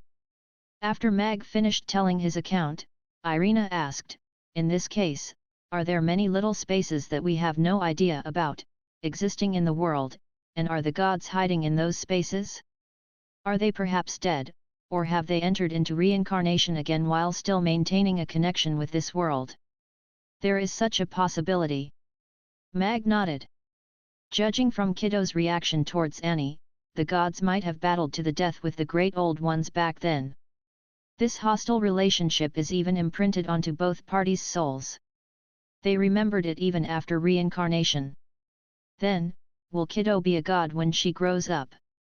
About that, I'm not very certain, either. Mag shook his head. However, it seemed to be quite an achievement to rear a god of the sea. Irina crossed her arms and judgingly said to Mag, now that you and Gina have a child, what do you intend to do? You know that doesn't count. Mag scratched his head. I know that doesn't count. However, do you think that people will still think of you as a chaste man when Kiddo calls you father, and Gina mother, in front of everyone? Although we have a child together, we are not married. Do you think everyone is stupid, or are you stupid? Irina said with a smirk. Mag was rendered speechless. Even though that was the truth and he was a chaste man, just as Irina described, as long as Kiddo was raised in the public's eyes, that situation would be inevitable. Gina and his relationship would definitely become different in public because of this child. And this, to Irina, was, without any doubts, a form of betrayal. Mag stole a peek at Irina. She was still sitting calmly right now. She didn't even take out the folding chair. This had already greatly exceeded his expectations. How about we come clean with it? Mag said to Irina. What will happen after we come clean? Close the restaurant? Leave Chaos City? Where do you want to go? What do you want to do? Irina asked him 5 thoughtful questions.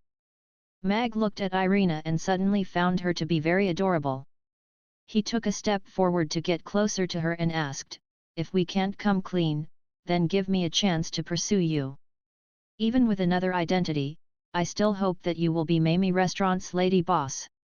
Irina looked at Mag quietly for a while before suddenly asking, what race do you prefer? Elf? Maiden with animal's ears? Little vixen? Big sister succubus? As long as it is you, any race will do, Mag answered honestly. So, how would you like me to enter the scene? A young maiden who is mesmerized by your food, or the return of Amy's mother? Irina asked again. Mag pondered seriously for a while before saying, I think the return of Amy's mom sounds rather good.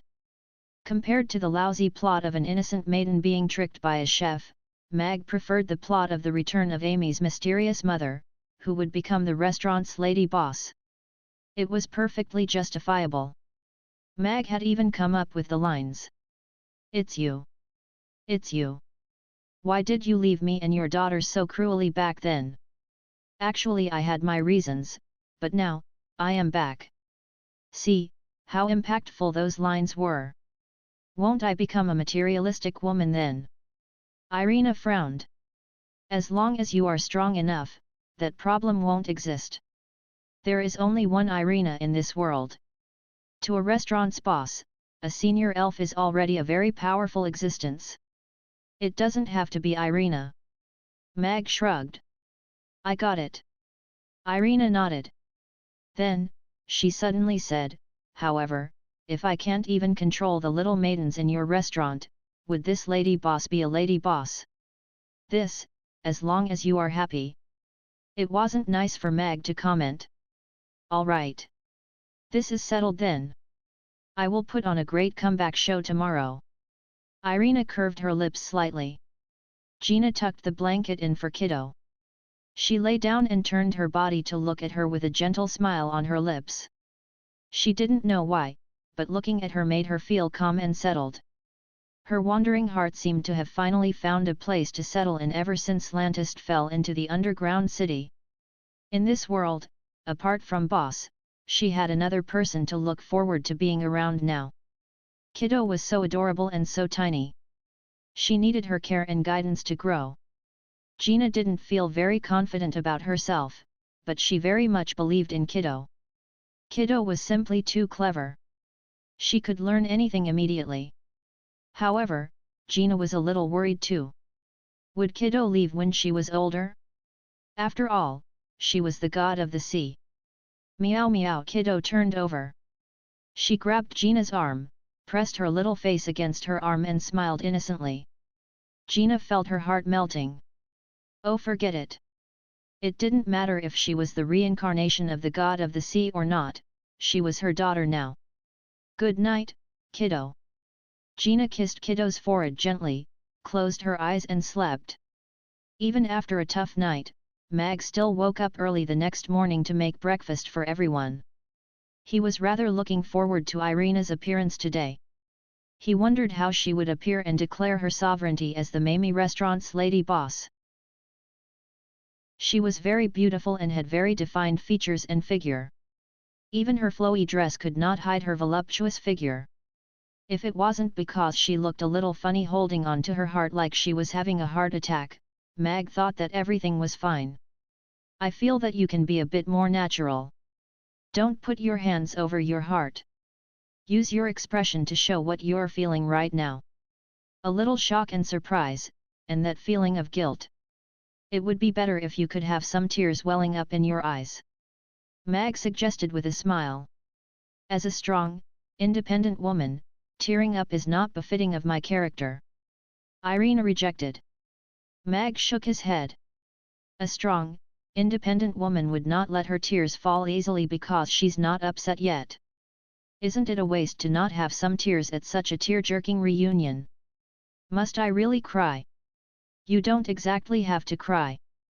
After all, the climax of all your emotions should be when Amy makes her appearance. You are seeing your young daughter who you've not seen for 3 years, the longing and reality overlap, and the sudden outburst of emotion is what we're aiming for. Mag suggested.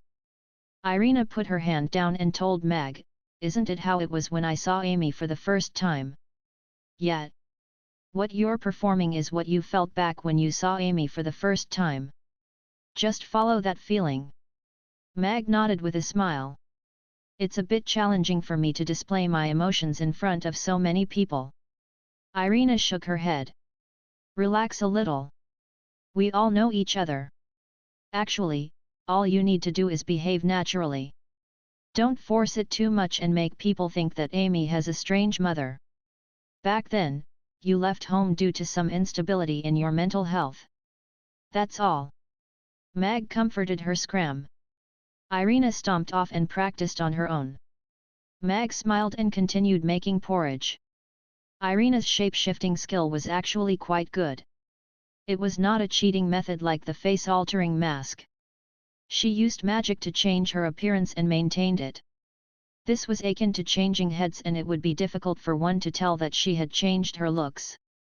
Although she looked drastically different, she was still the most beautiful.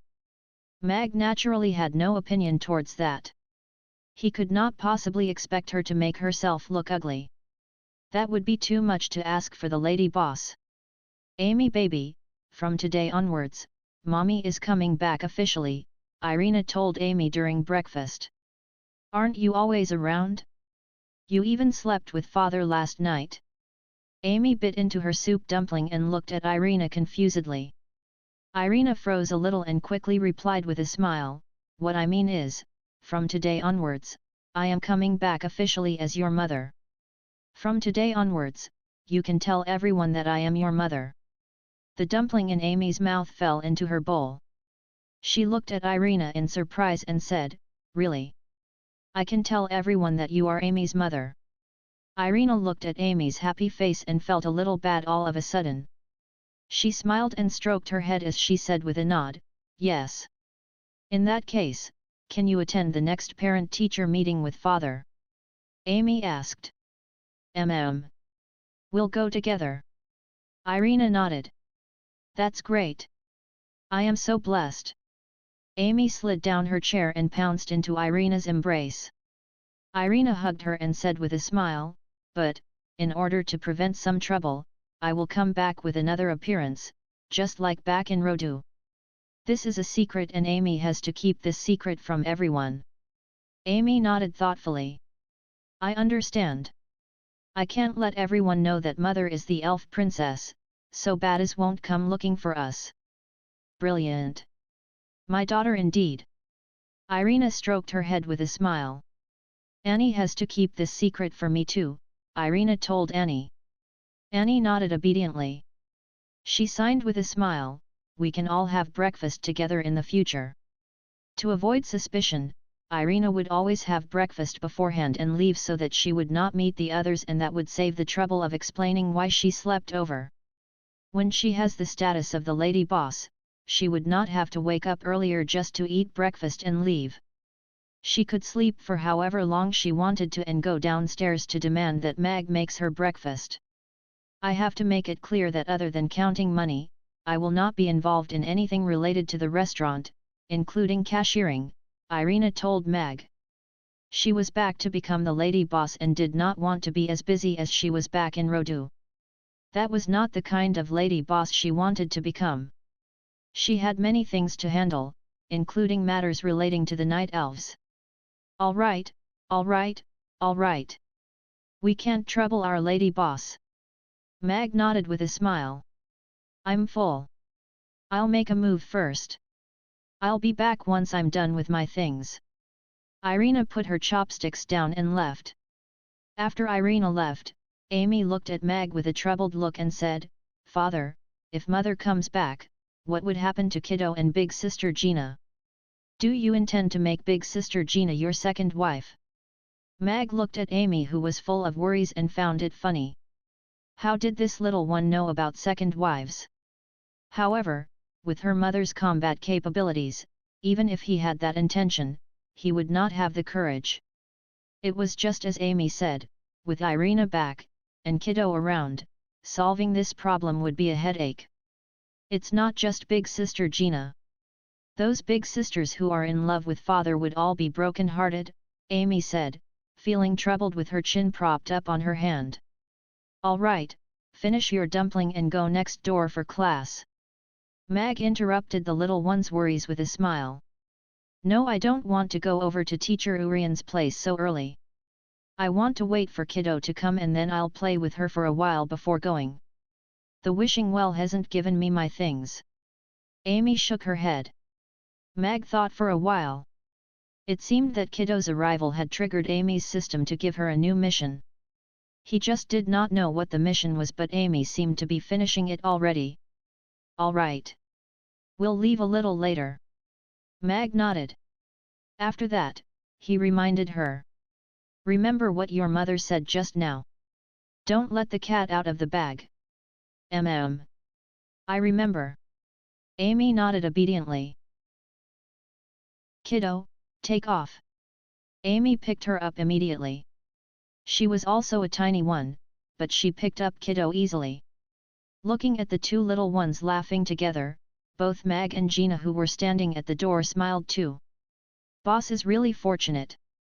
These cuties are both his daughters, Mia said enviously. Angela enticed her. If you are tempted, take down Boss and they will both have to call you Mom.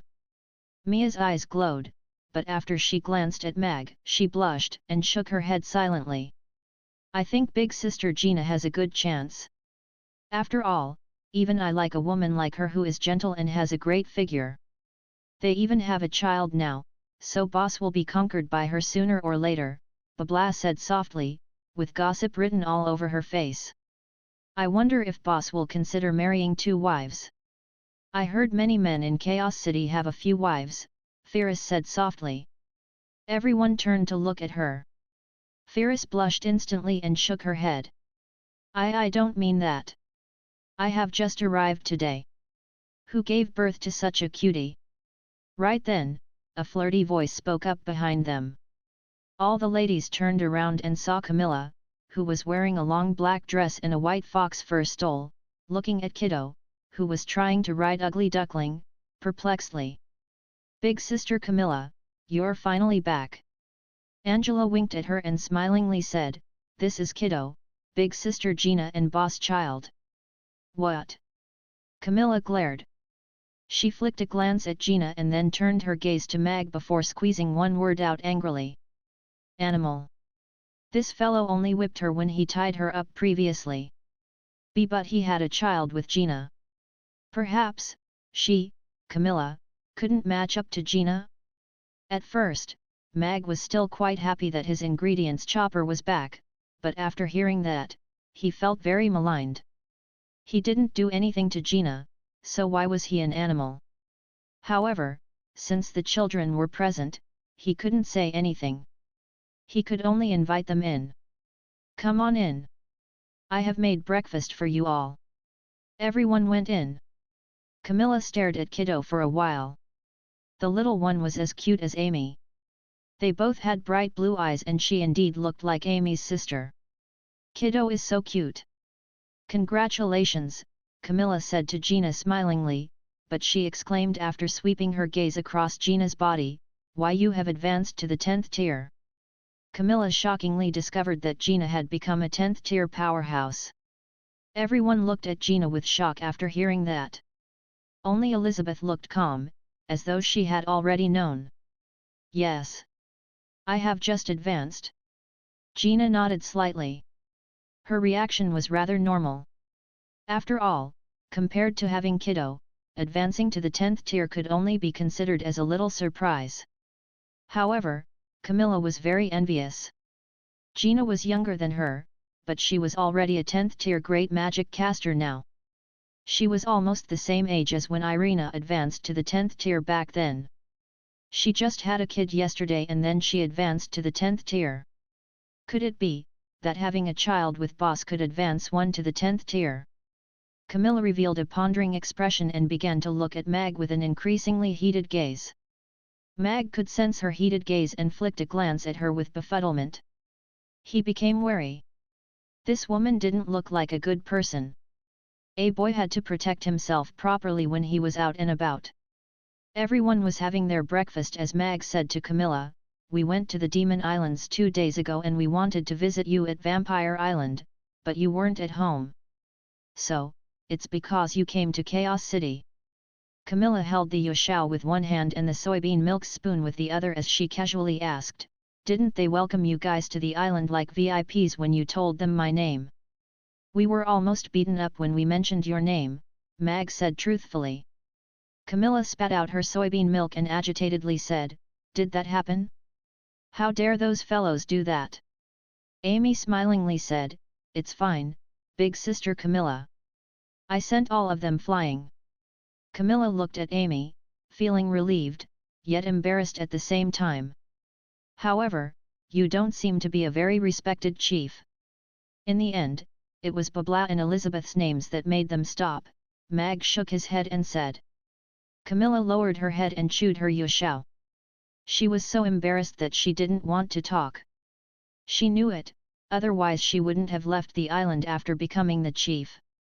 Those fellows only obeyed her on the surface, but behind her back they were violating her orders secretly. They called her chief, but they only took orders from her father. However, how could Camilla not feel embarrassed when others knew about such internal affairs? Mag decided not to continue on this topic since he saw that Camilla was embarrassed. He changed the topic and asked, "Are you just passing by, or are you returning to the restaurant officially?" Camilla looked up at him and said, "You still owe me 1 month's pay. If you are coming back, I'll double your pay," Mag said with a smile, like a mister with a lollipop. "Really?" Camilla's eyes lit up, but she quickly made herself look calm. She was already the chief of a race now, so she couldn't look overjoyed for a few thousand copper coins wage. She raised her chin slightly and revealed a queenly noble expression. She looked at Mag with a side glance and said with upturned red lips, "Since you are asking me to come back so sincerely, I'll consider it. Go chop up the ingredients for breakfast service after you finish your meal." "All right." 250 kilos of pork. Camilla suddenly choked on her words. She lowered her head slowly and swallowed her remaining words with the soybean milk in her mouth. It was so embarrassing. Mag was glad about Camilla's return. This would give him more time and save him the trouble of recruiting new employees at the same time. "I'm going to school. Kiddo, stay home and be good. Big sister will play with you after I come home." Amy patted Kiddo's head. She informed Mag before carrying her bag and going to school. She was going to the magic potion shop next door for magic lessons, so Mag didn't have to send her to school. Ding! Congratulations for completing the mission, little mistress. You've gained 96 favorability from Kiddo. This is in the favorability zone for the closest family members. Little mistress will receive 1 intermediate cursing spell as your reward. The system's voice rang in Amy's mind as soon as she stepped out of the door. Amy's eyes lit up.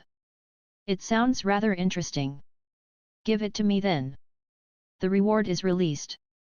Please learn it by yourself, little mistress. A little experience bag appeared in Amy's mind.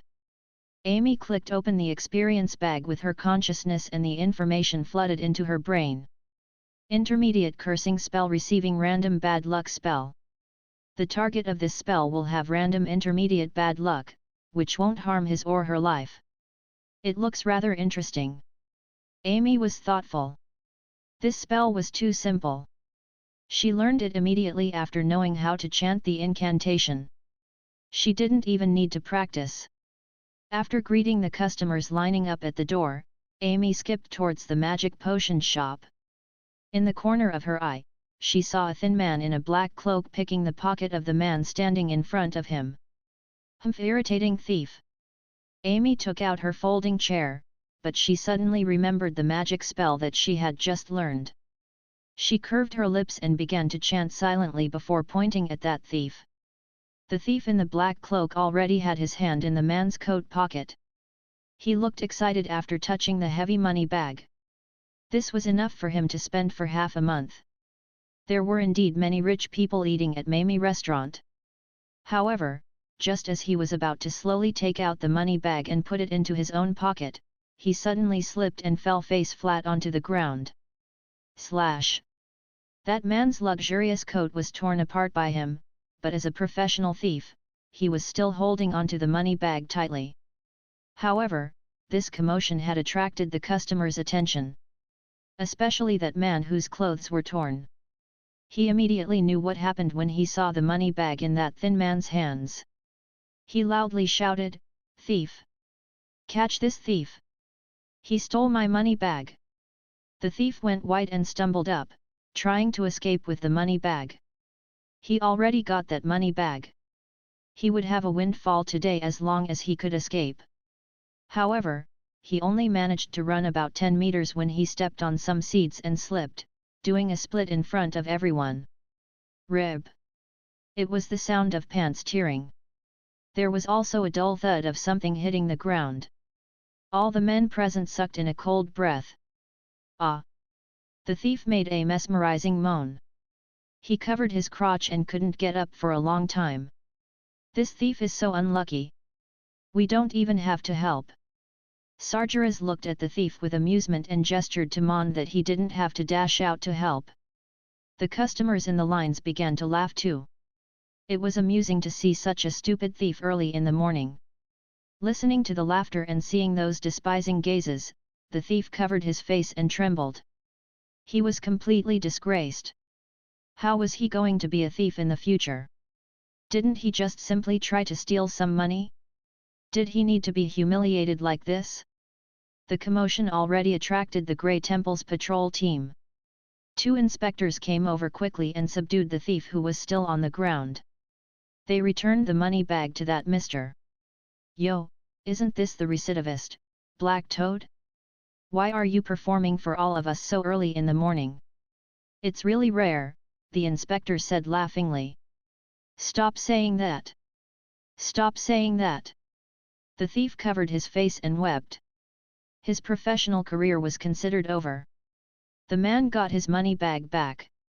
Although his coat was ripped, seeing that the thief was in such a sorry state, he smiled too. Everyone was still talking about this thief when Amy already skipped into the magic potion shop in a great mood. This curse was indeed interesting. She didn't have to let the bad guys have a taste of the folding chairs. She only had to point at them and bad luck would go after them. Little Amy, did something good happen? Why are you laughing so happily? Zixi, looking very pregnant, smilingly asked Amy, who just came in. There was a stupid thief out there. He wanted to escape after stealing the money, but he tripped and fell. It was so funny, Amy said. There is such a stupid thief. Zixi covered her mouth and chuckled. Oh yes. Big sister Gina gave birth to a little sister for me. Her name is Kiddo and she is very well behaved. Amy continued on. Gina gave birth to a child. Zixi was taken aback when she heard that. She didn't look pregnant when I saw her a few days ago. It's true. Amy nodded. But, is she having Boss Mag's child? Zixi felt she had grasped the main point and asked with a weird expression. Amy nodded and replied, Yes, Kiddo is my father's child. She's my little sister. I wasn't expecting that. Zixi felt that she had just found out about a huge scandal early in the morning, but she still smilingly said, Then, I'll go visit your little sister later. I'll go to class now. Amy nodded and then ran upstairs. Mag saw how that thief fell through the floor-to-ceiling window. He even saw Amy pointing at him. Even though he didn't know what Amy did, Amy must have something to do with that thief falling into that state. He just didn't know if the system had anything to do with it. Father, father! I want a kiss and a hug. Lift me up. Mag was in a daze when he felt a little thing climbing up his leg. Sure, sure, sure. Mag lifted Kiddo up with a smile. He kissed her chubby cheeks and then lifted her up high. He lifted her up and down repeatedly. Ha ha ha. The little one's laughter filled the restaurant. Angela hugged Yabimiya and enviously said, I also want a kiss, a hug, and a lift. Tell that to boss, he might satisfy you. Babla suggested at the side. Would that benefit him? Angela shook her head decisively. I'm not sure who will be the one to benefit. Babla shook her head. Angela looked at her and seriously said, Since you say so, leave your door open and keep your bed warm for me. I will visit you tonight.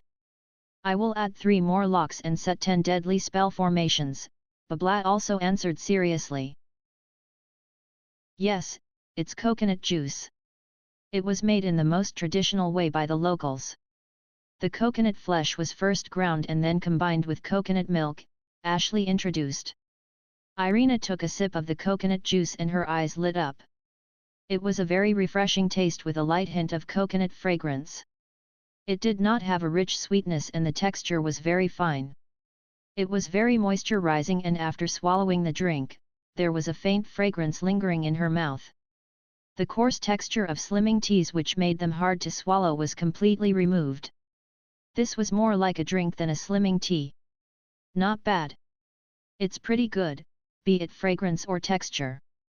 Irina took 2 more sips before putting the coconut juice down. Ashley smiled. This was the best acknowledgement to the work they've put in over this period. Following that, Irina tasted the other 2 cups of fruit juice. One of them was orange juice, while the other was apple juice. One was sweet and sour, while the other was fragrant. They all had their unique points. The orange juice even had pulp and that made its texture even better. These 3 fruit juices really surprised me. They tasted better than most freshly squeezed fruit juice. Even without their slimming properties, they would probably still be very popular. Irina put the last glass of fruit juice down and told Ashley, but we are selling slimming tea to begin with and this version is now slimming fruit juice. What are the slimming effects? We've done a comparison test a few days ago. The fat reducing and slimming effects have reduced by half compared to the slimming tea. Ashley looked down in self-reproach. Very good. To improve the taste and texture to this extent while maintaining half of the slimming effects is a job very well done. Irina nodded with satisfaction. Ashley was shocked by Irina's response. She said worriedly, but Your Highness, with the slimming effects, decreased by half, would people not buy our product anymore? No. It's just like what Mag said. People buy our slimming tea for its slimming effects but whether or not they could continue drinking it, and how often they drink it for them to come back to make their purchase, would be determined by the consumer's experience while drinking it. Irina shook her head. She said with a smile, this is a very delicious slimming fruit juice. Although the effects are reduced by half, it was not unacceptable for consumers to want to have another glass. They would even be willing to drink it daily. This is how you make the business sustainable. Ashley thought for a while and understood what Irina meant. Find a good and steady supply of fruits based on this standard. As long as we can produce them in large batches, we would be able to start selling them, Irina said. All right. Ashley nodded and left quickly with a smile she could not hide. Why do I feel like I've become more and more like a businesswoman? Was I influenced by that fellow? Irina thought deeply. After settling some matters at the factory and doing her rounds, Irina took a look at the time. She left the factory and walked towards Mamie Restaurant.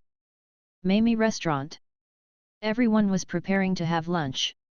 The large table was filled with dishes and there was only one empty seat. Boss, Her Highness said that she had many things going on recently so she would not be coming to the restaurant for lunch anymore, Ferris told Mag suddenly when she realized Irina was missing. I see. Mag was rather shocked. Everyone was shocked to hear the news too. Irina would always come for lunch and dinner. With her status, they did not dare to say much about it but after knowing her, they actually enjoyed having her around. After all, there weren't many powerhouses out there like her who were both powerful and easy to talk to. Her man was the world's most powerful man and she was also the best 10th tier powerhouse. Let's not wait for her. Let's eat, Mag said as he picked up his chopsticks.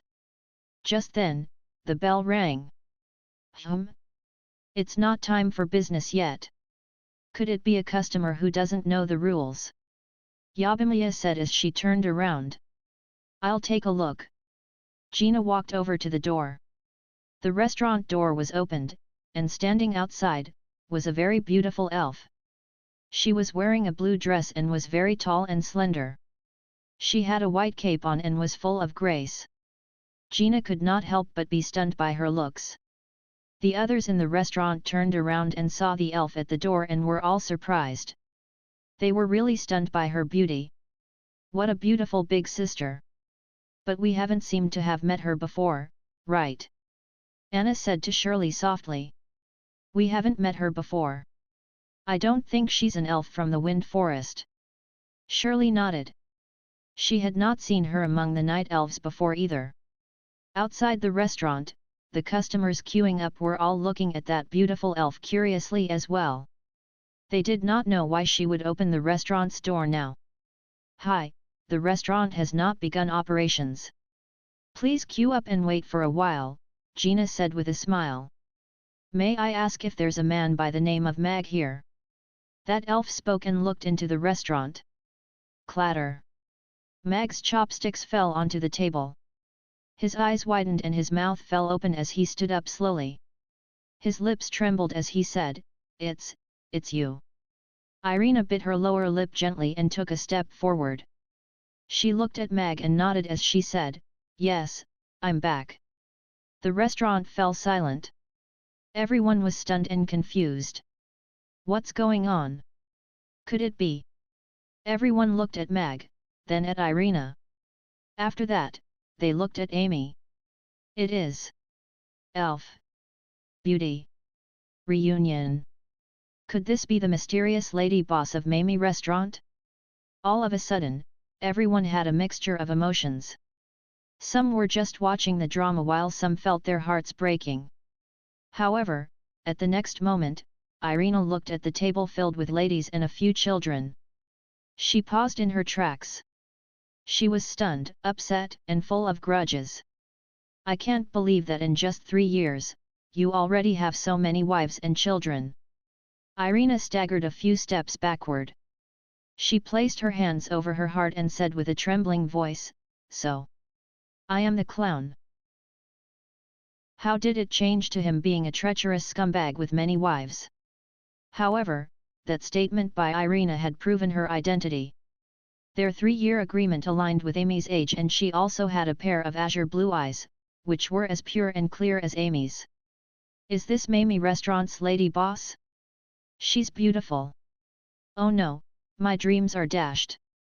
Tonight is destined to be a sleepless night for many young ladies. No, many old aunties will have insomnia too. The customers outside were all in a frenzy. Although they were discussing softly, it was apparent that their busybody selves had been brought out. Irina was too beautiful. Even with another set of looks, she was still unreasonably beautiful, so much so that women would not be jealous of her looks. It was pointless to be jealous of something that was out of reach. Besides, there were many who started voicing their sympathy towards her. After all, when she returned from a 3-year separation, she was greeted with the scene of her husband sitting at the same table with a group of beautiful young ladies for lunch. There were even several children around. No one could stay calm in this situation. This fellow actually has such a beautiful wife. No wonder he's always so nonchalant towards me, pooey, scumbag. Camilla glared at Irina for a while before looking at Mag as she thought angrily. Amy's mother is back, in that case, I won't be able to take care of Amy anymore? Can I continue staying in the restaurant? Firas thought worriedly. Gina, who was standing beside Irina, was also having mixed feelings. Amy's mother is back. What would happen to her and kiddo? She would probably feel disturbed if they continued staying here. However, although she was feeling so many emotions, Gina still placed her hand gently on Irina's shoulder and shook her head as she said, Madam, it's not what you think. We are the restaurant's service staff, not Mr. Mag's wives. We're just having our staff meal. We're not living together. As she explained, she closed the restaurant door to block off the noise and commotion. Is that so? Irina looked at Gina, and then at the other ladies sitting at the table. The ladies quickly nodded. It was a misunderstanding that could happen. You're my mother. At this moment, Amy made her appearance with a drumstick in her mouth. She made her hasty appearance after receiving an eye signal from Mag. The little one had just bitten into the drumstick and was about to watch the show. Irina looked at Amy. She shook a little and tears started welling up in her eyes. She took 2 steps forward and paused. After that, she asked hesitantly, You're Amy, my baby? Amy nodded. She hid the drumstick behind her and wiped her oily mouth while she was at it. My daughter. Irina crouched down and held Amy in her arms tightly. There was sorrow and joy on her face as tears trickled down her cheeks. It was truly emotional, and that scene moved everyone. Mag had mixed feelings while watching it as well. If one were to say that he was still dissing Irina's exaggerated performance just a moment ago, right now, he could feel her emotions pouring out. He suddenly understood how she felt at this moment. Their reunion might have been a few months ago, but the scene of the mother and daughter's first meeting was truly moving. However, to her right now, she was proclaiming to everyone that this was her daughter. As a mother, this was very important to her. Irina's emotions also influenced Amy. She sounded like she was about to cry when she said, I have a mother too. Amy baby is very happy. All right. It's all good now that you're back. From now on, we'll spend our lives together. Mag went up and helped Irina up. Irina hugged Amy and sniffed. She looked at him and said, I'll forgive you for the time being on account of how well you've brought our daughter up. Mag. I'm very honored. Mag nodded. There's no reasoning with your wife. The only way to do it is to pamper her. Let me introduce you, this is Caroline, my wife, and also Amy's mother. Mag introduced her to everyone as he stood beside Irina. I'm sorry for misunderstanding you just now. Irina apologized. It's all right. In this case, you're the lady boss. I'm Yabimiya, you can call me Mia. I am in charge of food orders. Mia introduced herself. Hello, Mia. Irina nodded. She had already put on the identity of the restaurant's lady boss. I'm Bablat, I'm in charge of serving the dishes. I'm super good at that, Bablat said. Hello, Bablat. Irina nodded. I'm Jane, in charge of cleaning the tables. I'm a little stupid, Jane said shyly. The corner of Irina's lips twitched. However, she still said with a smile, You look pretty smart. You need to be more confident. I am Hannah. I am in charge of swinging by and getting a free meal, Hannah said with a grin. She was no longer working at the restaurant. After all, there were enough things at the brewery for her to be busy with. She sometimes did not even have the time to get the free meal. Irina nodded with a smile. I'm Elizabeth, you're very powerful. Elizabeth looked into Irina's eyes and seemed to feel some familiarity within them. You still need to continue working hard. Irina nodded. It was Camilla's turn. She did not stand. Instead, she looked at Irina and said, I'm Camilla. Your husband begged me to come and eat. Mag's eyelids twitched. What is this woman with no status talking about?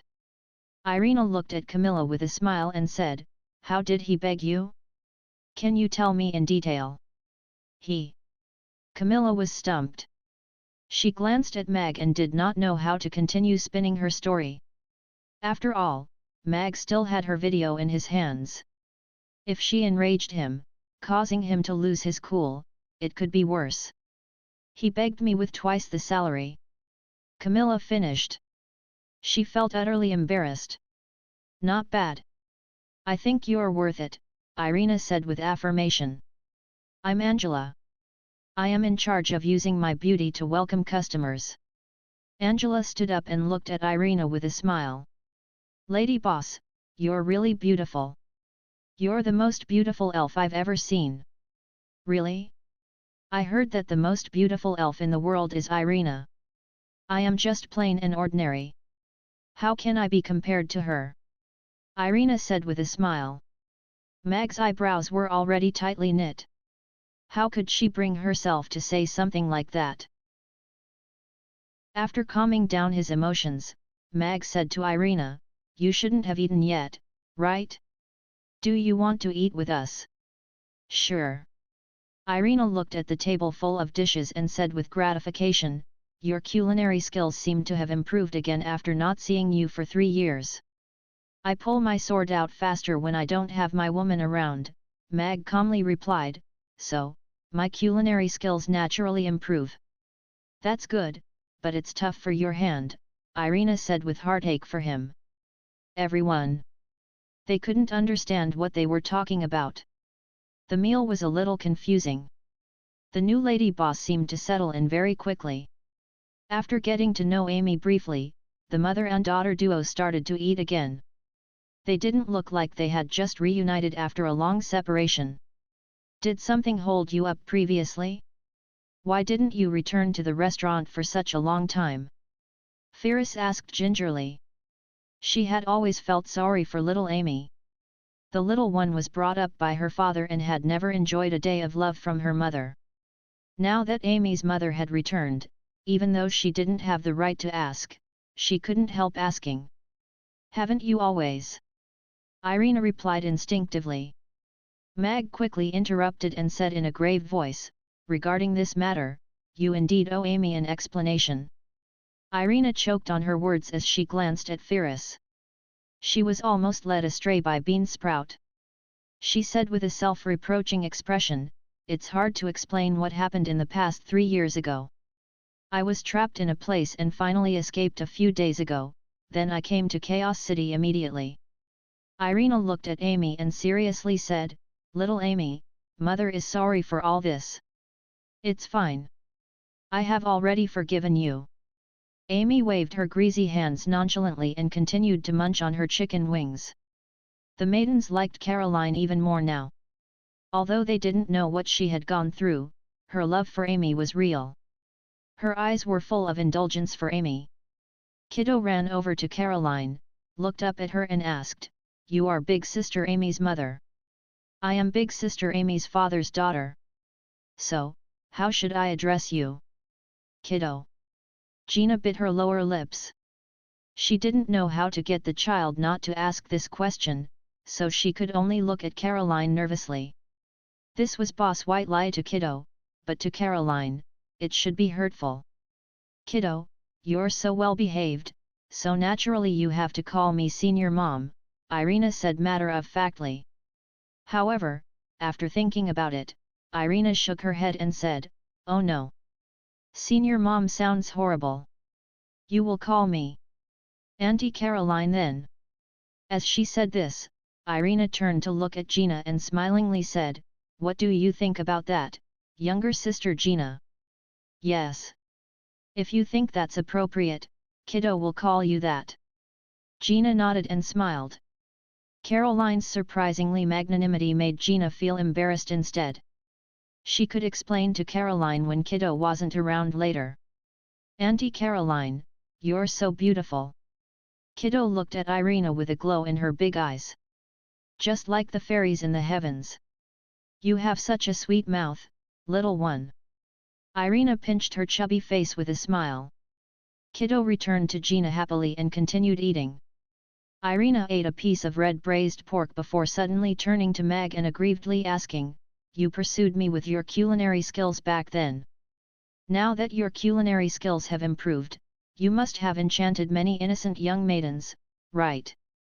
Everyone at the dining table began to look weird and awkward instantly. Some of them looked down guiltily, while others were thoughtful. So, Mag had won over this 10th tier great magic caster, elven magic caster, with his culinary skills. Regarding that, all of them didn't find it hard to accept. Other than Mag's nice character, they stay at Mamie restaurant naturally because of the strong attraction to the scrumptious food. This was a temptation that even a powerhouse couldn't resist. "Eat more if you like it." Mag gave her 2 more pieces of red braised pork. She was caught up in her act and couldn't even stop herself. The lunch ended in a cordial atmosphere. The maidens accepted the lady boss, who appeared out of nowhere, rather readily. At least, it seemed right to do so at that moment. Mag nodded inwardly. Given Irina's character, it wasn't easy for her to do this. Mag said to Irina, "The restaurant is going to start its operation soon. Everyone will be busy. If you are tired, go upstairs for a rest first. We'll talk about our matters after that. I'm not tired. I'll just watch from the side. Perhaps, I could even help a little. Irina sat down on the chair behind the counter and smilingly said, "This is my first time being the lady boss. I need time to get used to it."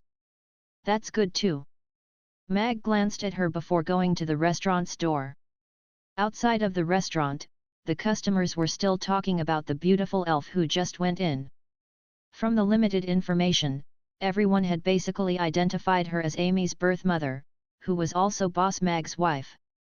As for why she had never appeared in the restaurant before and sounded so unfamiliar when she knocked on the door, there were many versions regarding that. For example, the beautiful lady boss dumped the useless Boss Mag and her newborn daughter back then and ran away with another man. Boss Mag had cheated on the beautiful lady boss and ran away with his wife's younger sister.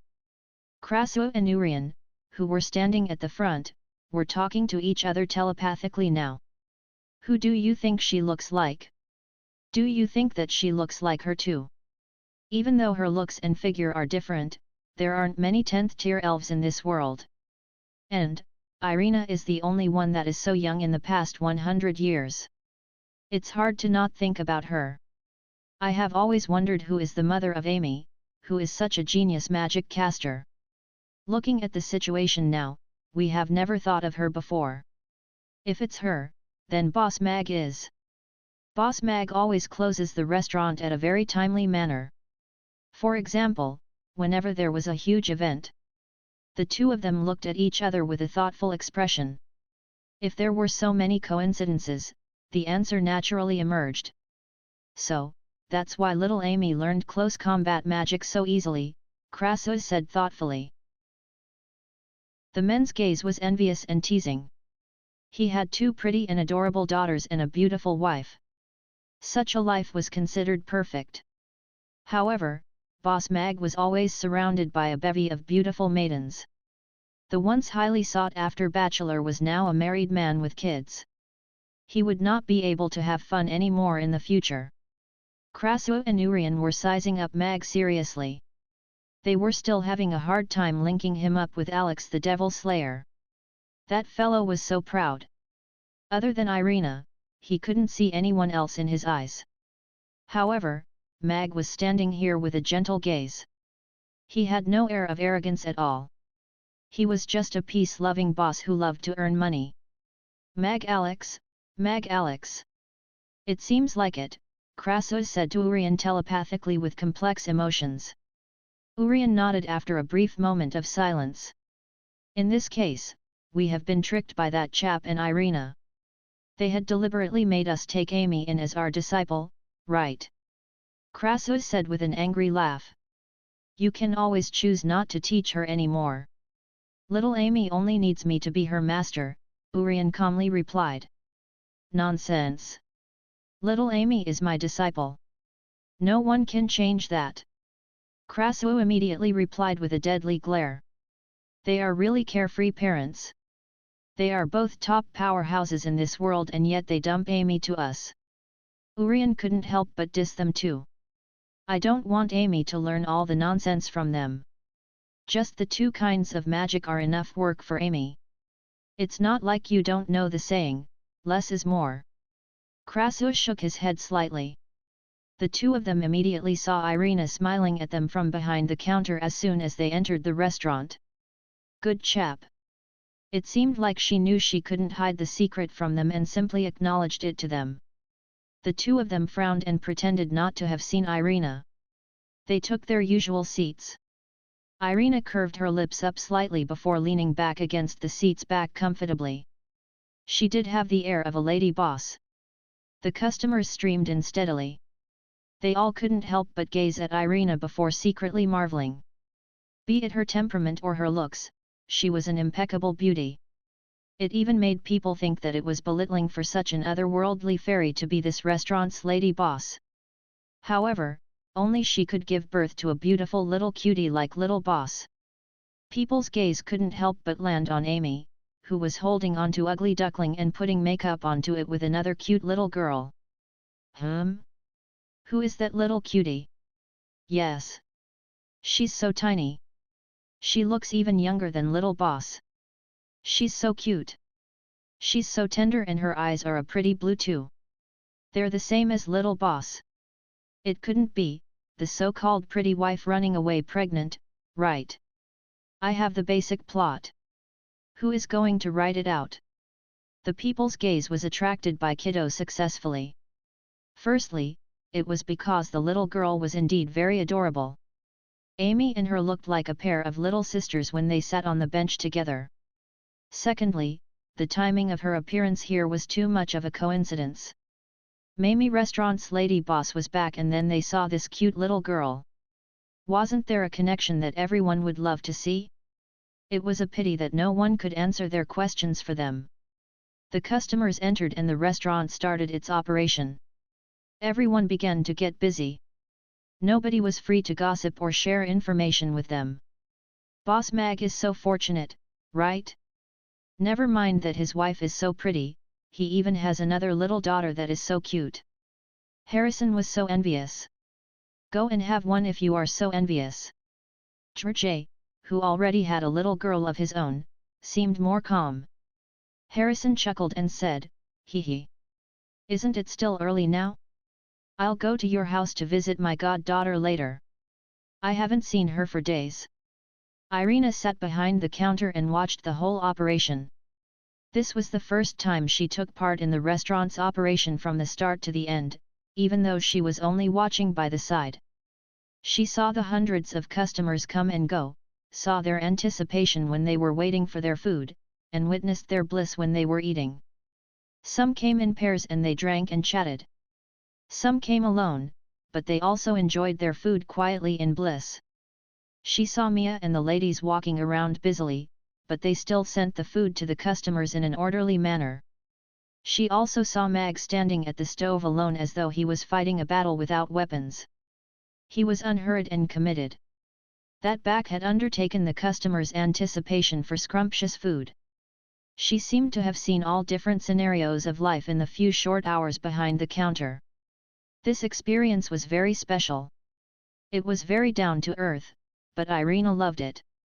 Compared to being a queen who ruled over a territory, she thought that being the lady boss of this restaurant seemed to be more interesting. At first, she was still wondering why a person like Mag was willing to operate a small restaurant and spend hours in the kitchen to cook food for strangers just to earn a little amount of money. Now, she could understand him a little. It might be exhilarating to be a wandering hero. It might sound invincible and suave to be famous worldwide, but it was also very boring. They had been to places they should have gone to, and did things they should have done when they were young.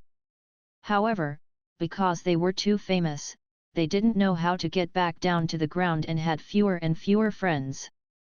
It was so for her, and even more so for Mag. It was not so for Mag now. He had Mamie Restaurant and many old friends who would come to eat his food every day, the restaurant and a warm home. The ladies were great. She knew why they were here and why they chose to stay. It seems great to be the lady boss. Irina curved her lips upwards. She had decided to let go of her power once the night elves had gotten on track, and concentrate on being the lady boss.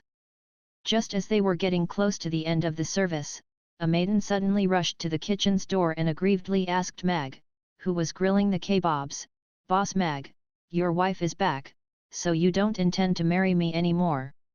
The restaurant became quiet instantly and everyone looked over. Mag's hands halted and he turned around with befuddlement. He looked at the young maiden at the kitchen's entrance with a confused expression. "Who are you, young lady?" Mag was stunned when she suddenly asked, "Are you not intending to marry me anymore?" When did he ever promise her that? Cynthia looked at Mag and felt gazes watching her. Suddenly, she came back to her senses and her face flushed red. She buried her face in her hands and slowly lowered her head. "Oh no, this isn't a dream. I shouldn't have gone straight out to eat after rushing out my draft overnight. I'm not in the right mind. I'm still stuck in the drama's plot. Ahaha, this is so embarrassing." Cynthia lowered her head and her body trembled, as though she had fallen into deep misery. The customers saw her helpless back and suddenly all sympathized with her. They started looking at Mag in disdain. Scumbag! Now that your wife is back, you ditched your lover. What kind of ill intentions can a young lady have? Who would use their reputation to cheat others? The customers thought to themselves, but none of them jumped out to choose sides. Irina looked at Mag with interest as well. She did not recognize this young lady, but she could be certain that Mag would not lay hands on such a pure little girl.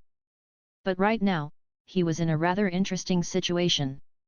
She could not help but wonder how Mag would solve this problem.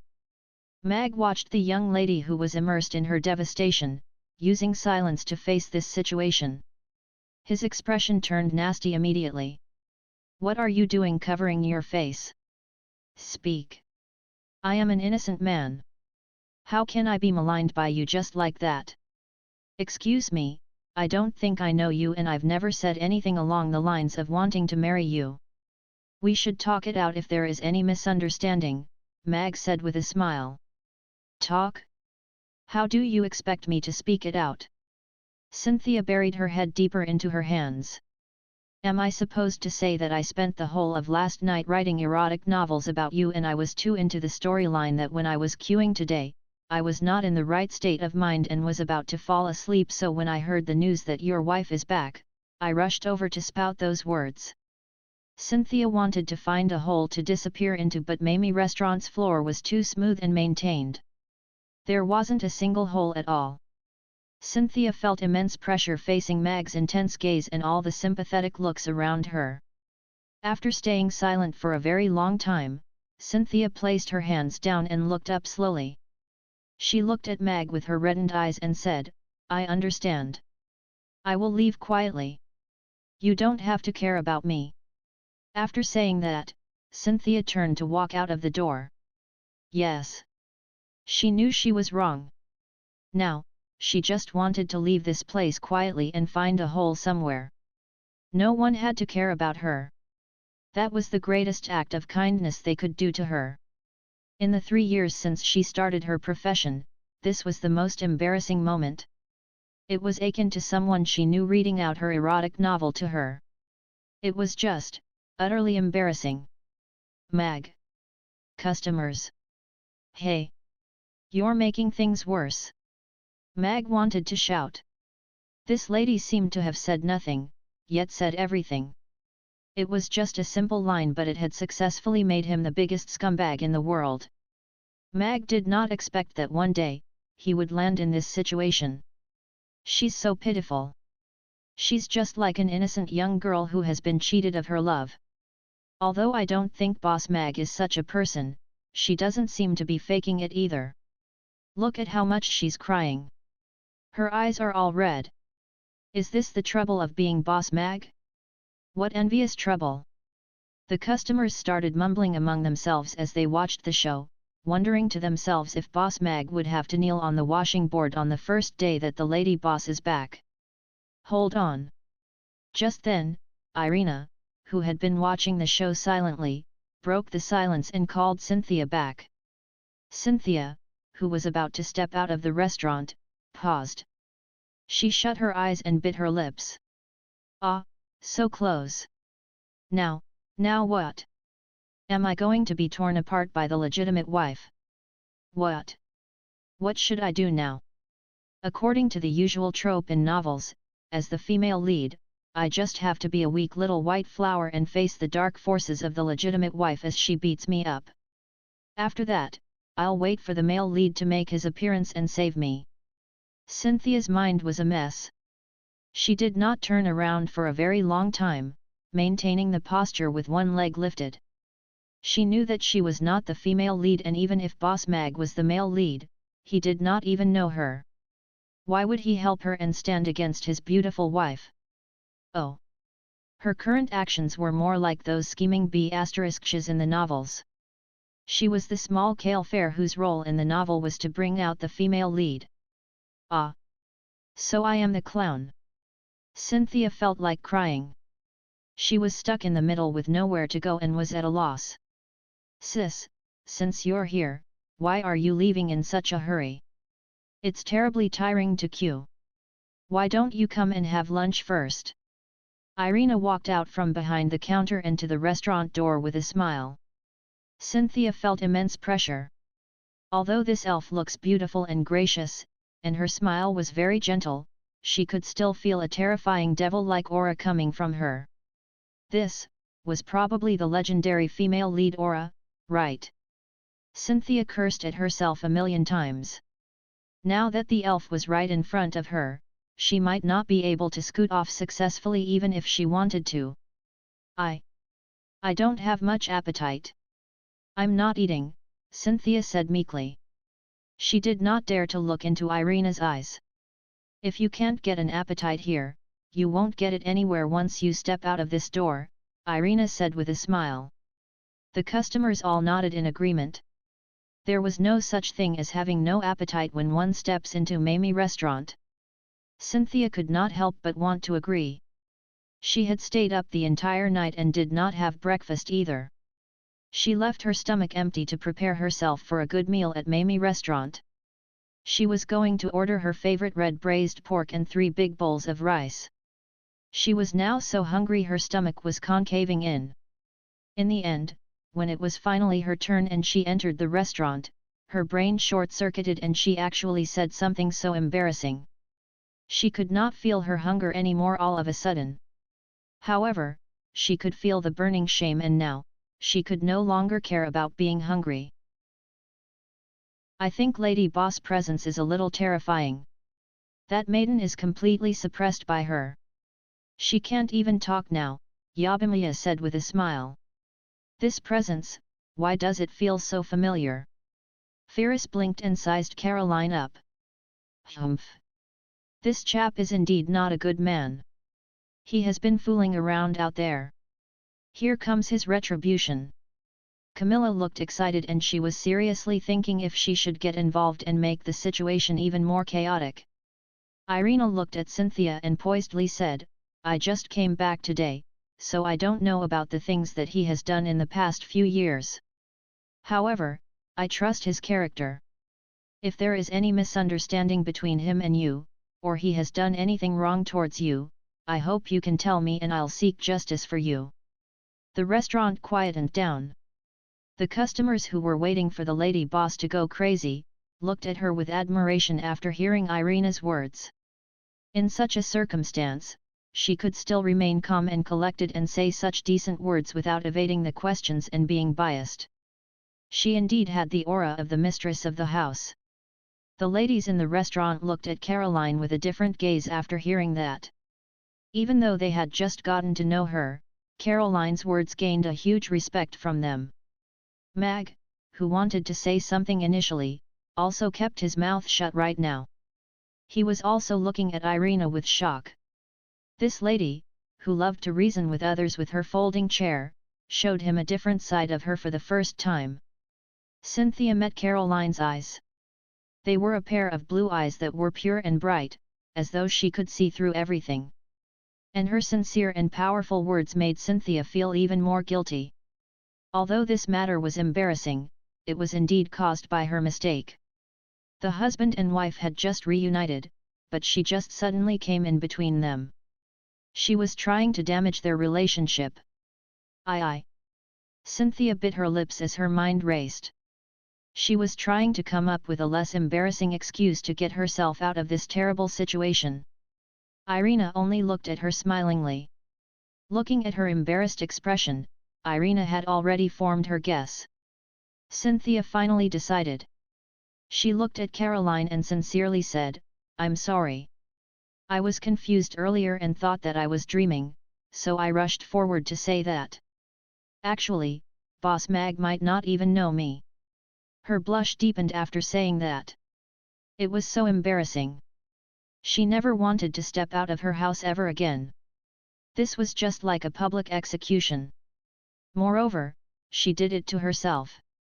The restaurant was silent for a while as everyone looked at Cynthia with a weird gaze. It was solved just like that? An ignorant maiden was expressing her love to Boss Mag in her ridiculous dream? It was rather different from what they had imagined. In this case, what was Boss Mag? Sigh. Looking at this sister, I can suddenly empathize with her. Us women have to love ourselves more. A maiden covered her heart and looked at Cynthia piteously. Yes. It's not wrong to like somebody. It must be true love that she couldn't differentiate between reality and dream. A maiden nodded and chimed in too. She even took out a silk handkerchief to wipe away her tears. Even though the customers thought it was ridiculous, they still felt sorry for Cynthia. Although she made a mistake, at least this maiden was honest. She didn't try to conceal the truth, argue her way out or continue to malign Boss Mag. Mag was cursing in his heart, but he was also looking at Cynthia with exasperation. What was going on? Could it be that in her mind, she had already imagined that he had already confessed to her and was going to marry her? Oh, I see. You look like you need to have a good meal and then go home for a good rest. Irina nodded thoughtfully. Looking at Cynthia's tired expression and dark eye circles, Irina said with a smile, I got it. This matter will end here. Sit down and have your meal first. You don't have to care about other stuff. Cynthia actually wanted to get away from here as soon as possible, but she couldn't move her feet when she was stared at by Caroline's gentle gaze. Growling her stomach even made a sound honestly. Forget it. I'm already disgraced after all. Could there be anything worse than this? Even if I have to go back home and hide, I have to eat today's share of red braised pork first. Cynthia thought and she suddenly felt relieved. It couldn't get worse than this, so she nodded at Caroline and returned to her seat.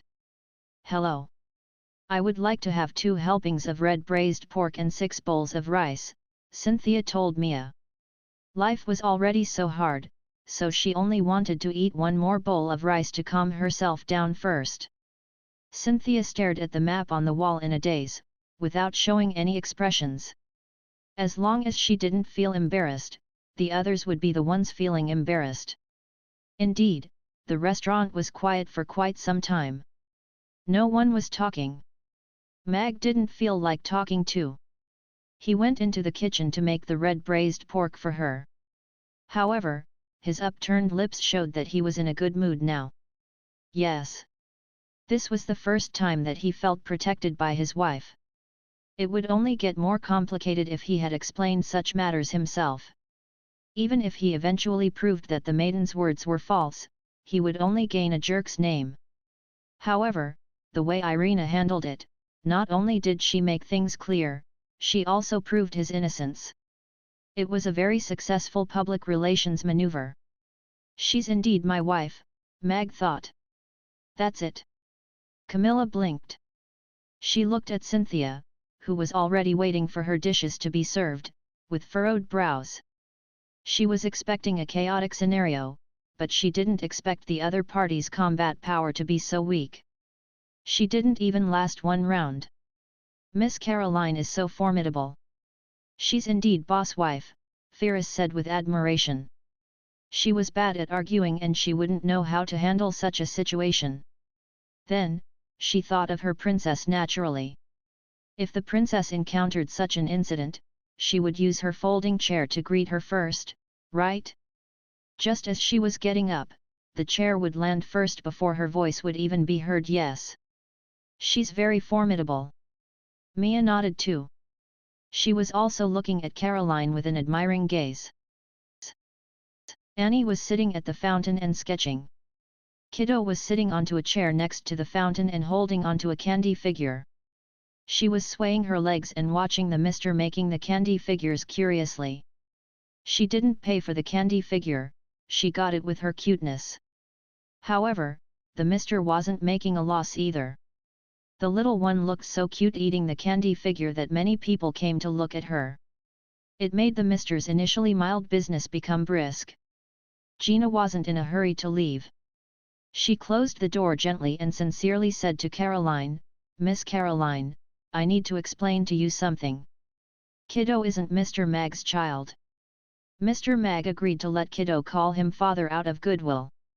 I hope you won't misunderstand Mr. Mag's character because of this. He is not a man who messes around. Caroline nodded with a smile. Thank you for your explanation. In this case, I don't mind kiddo calling him father until you find someone you like, or until you leave the restaurant. Thank you very much. Gina revealed a smile. She had long decided to never leave Mamie restaurant for the rest of her life.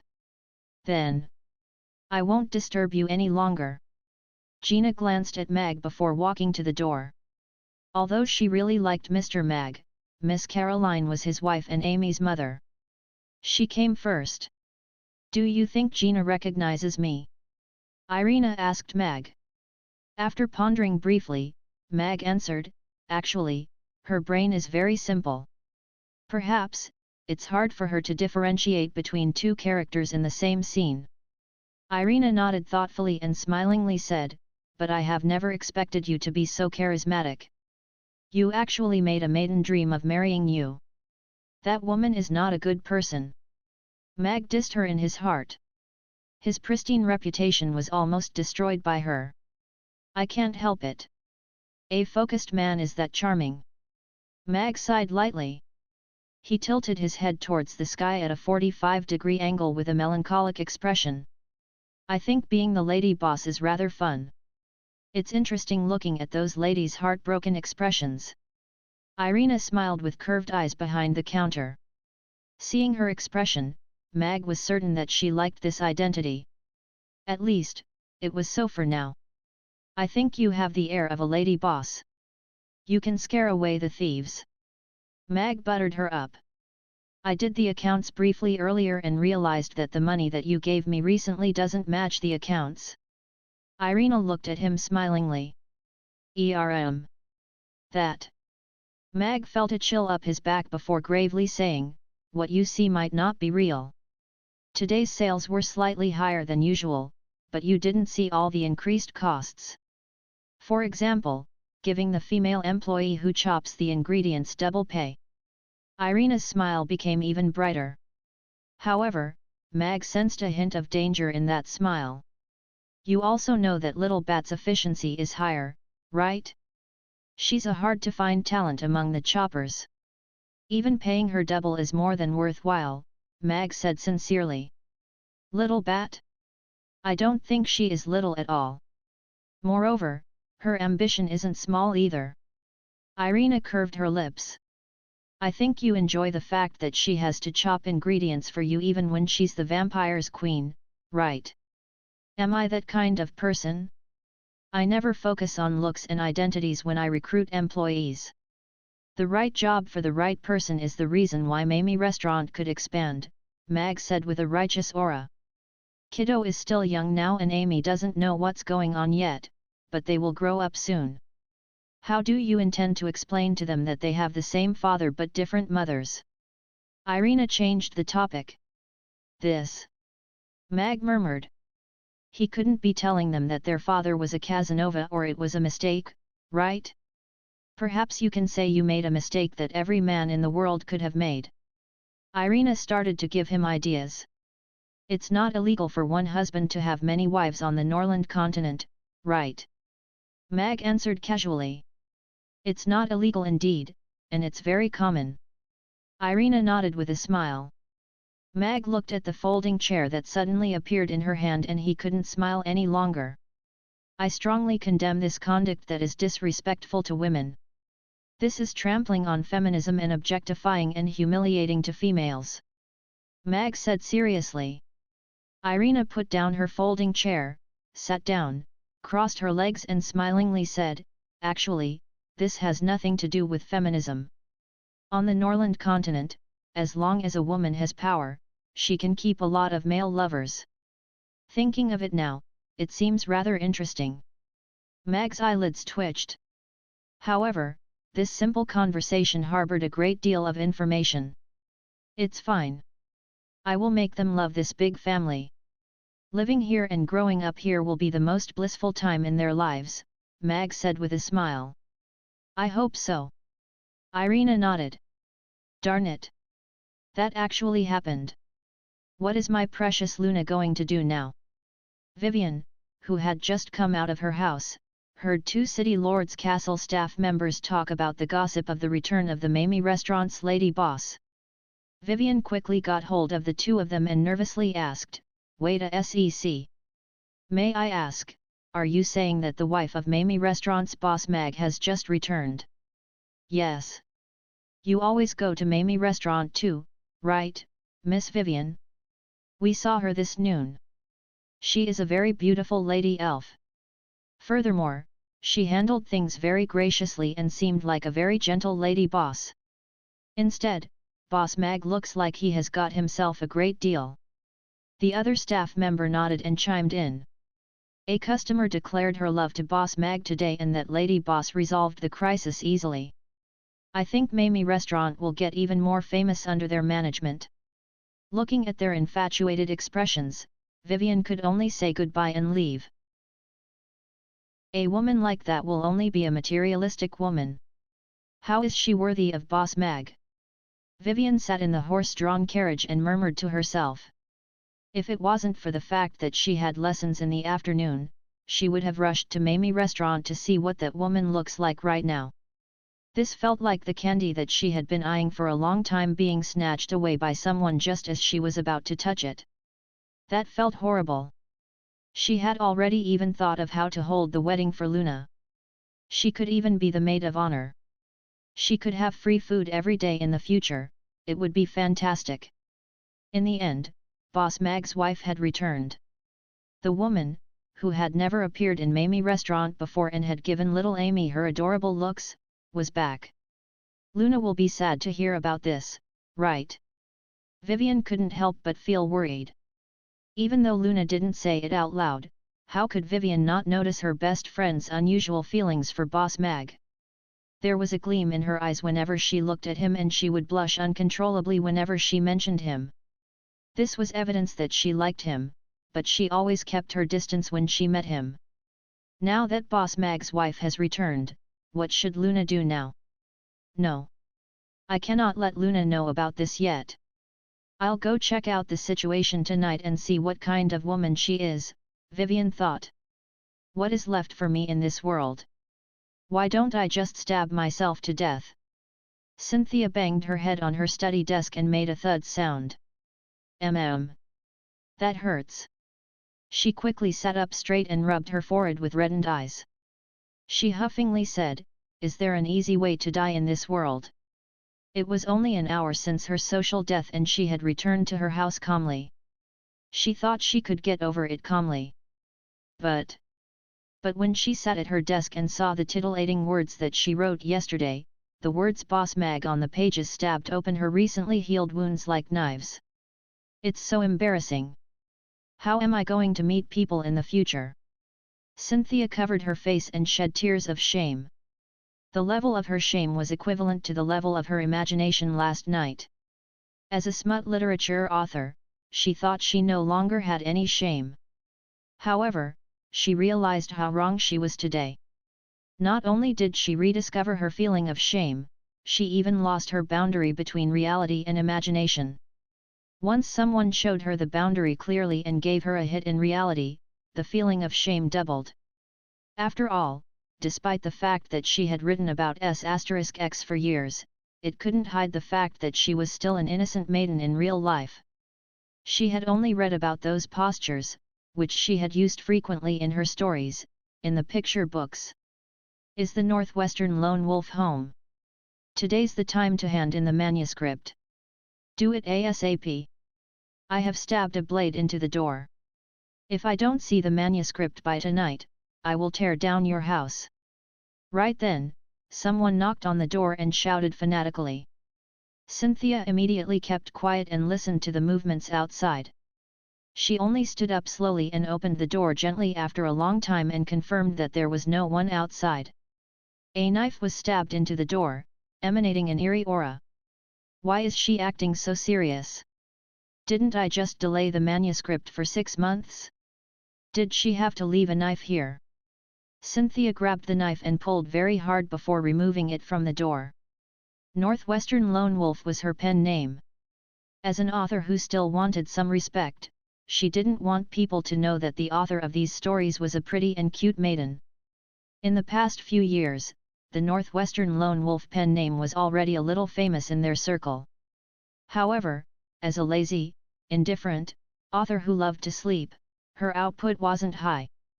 Delaying her manuscripts became a common thing. Because of that, the magazine press that she signed on with, actually depravedly sent an editor to make sure that she handed in her manuscript on time. In the beginning, it was enticing her with scrumptious food, then it became enticements and threats at the same time. Finally, it escalated to personal attacks and stabbing of knives into doors. She had no idea what happened to the gentle fat big sister at the beginning. Clang! Cynthia walked in and tossed the knife into a big basket behind the door. The knife made a crisp sound when it was dropped into the basket full of knives. She had once sold the knives during a period of hard times in the past few years when she didn't have money to buy food. What shall I do now? I cannot face this article right now. I can't face the words Boss Mag. Cynthia sat at her desk and stared at the papers in front of her with a twisted expression. The love story of CYN and Boss Mag was about to end on a high note whereby Boss Mag would marry CYN and they would lead a sexually happy life together. Sexually was the focus. She could write tens of thousands of words about that. However, the story would basically end there. Although the editor kept saying that the story was very popular and tried to get her to extend it, as a professional writer, she was prepared to end it. But now, she felt that she really couldn't finish the last few thousand words now. She would feel intense shame as soon as she picked up her pen. After dazing at the desk for 1 hour and just as she was about to pack up and run away, an idea flashed across her mind. Oh yes! Lady Boss is back! Lady Boss is back! Then, can I extend the story now? Cynthia felt electricity flashing across her brain. Shame and imagination began an intense battle with each other. The plot was about to conclude at this point, but if the Lady Boss suddenly returned at this moment, the plot would intensify. Who would Boss Mag choose? The Lady Boss, of course. She was so pretty and charismatic and her figure was fantastic. That was the reality. However, didn't novels exist to alter reality? Since she couldn't win in the open, then, she could do it sneakily. This was a shameless novel from the very beginning. Any setting that could increase its shamelessness was a good setting. The beautiful Lady Boss would definitely have to make out with Boss Mag after her return.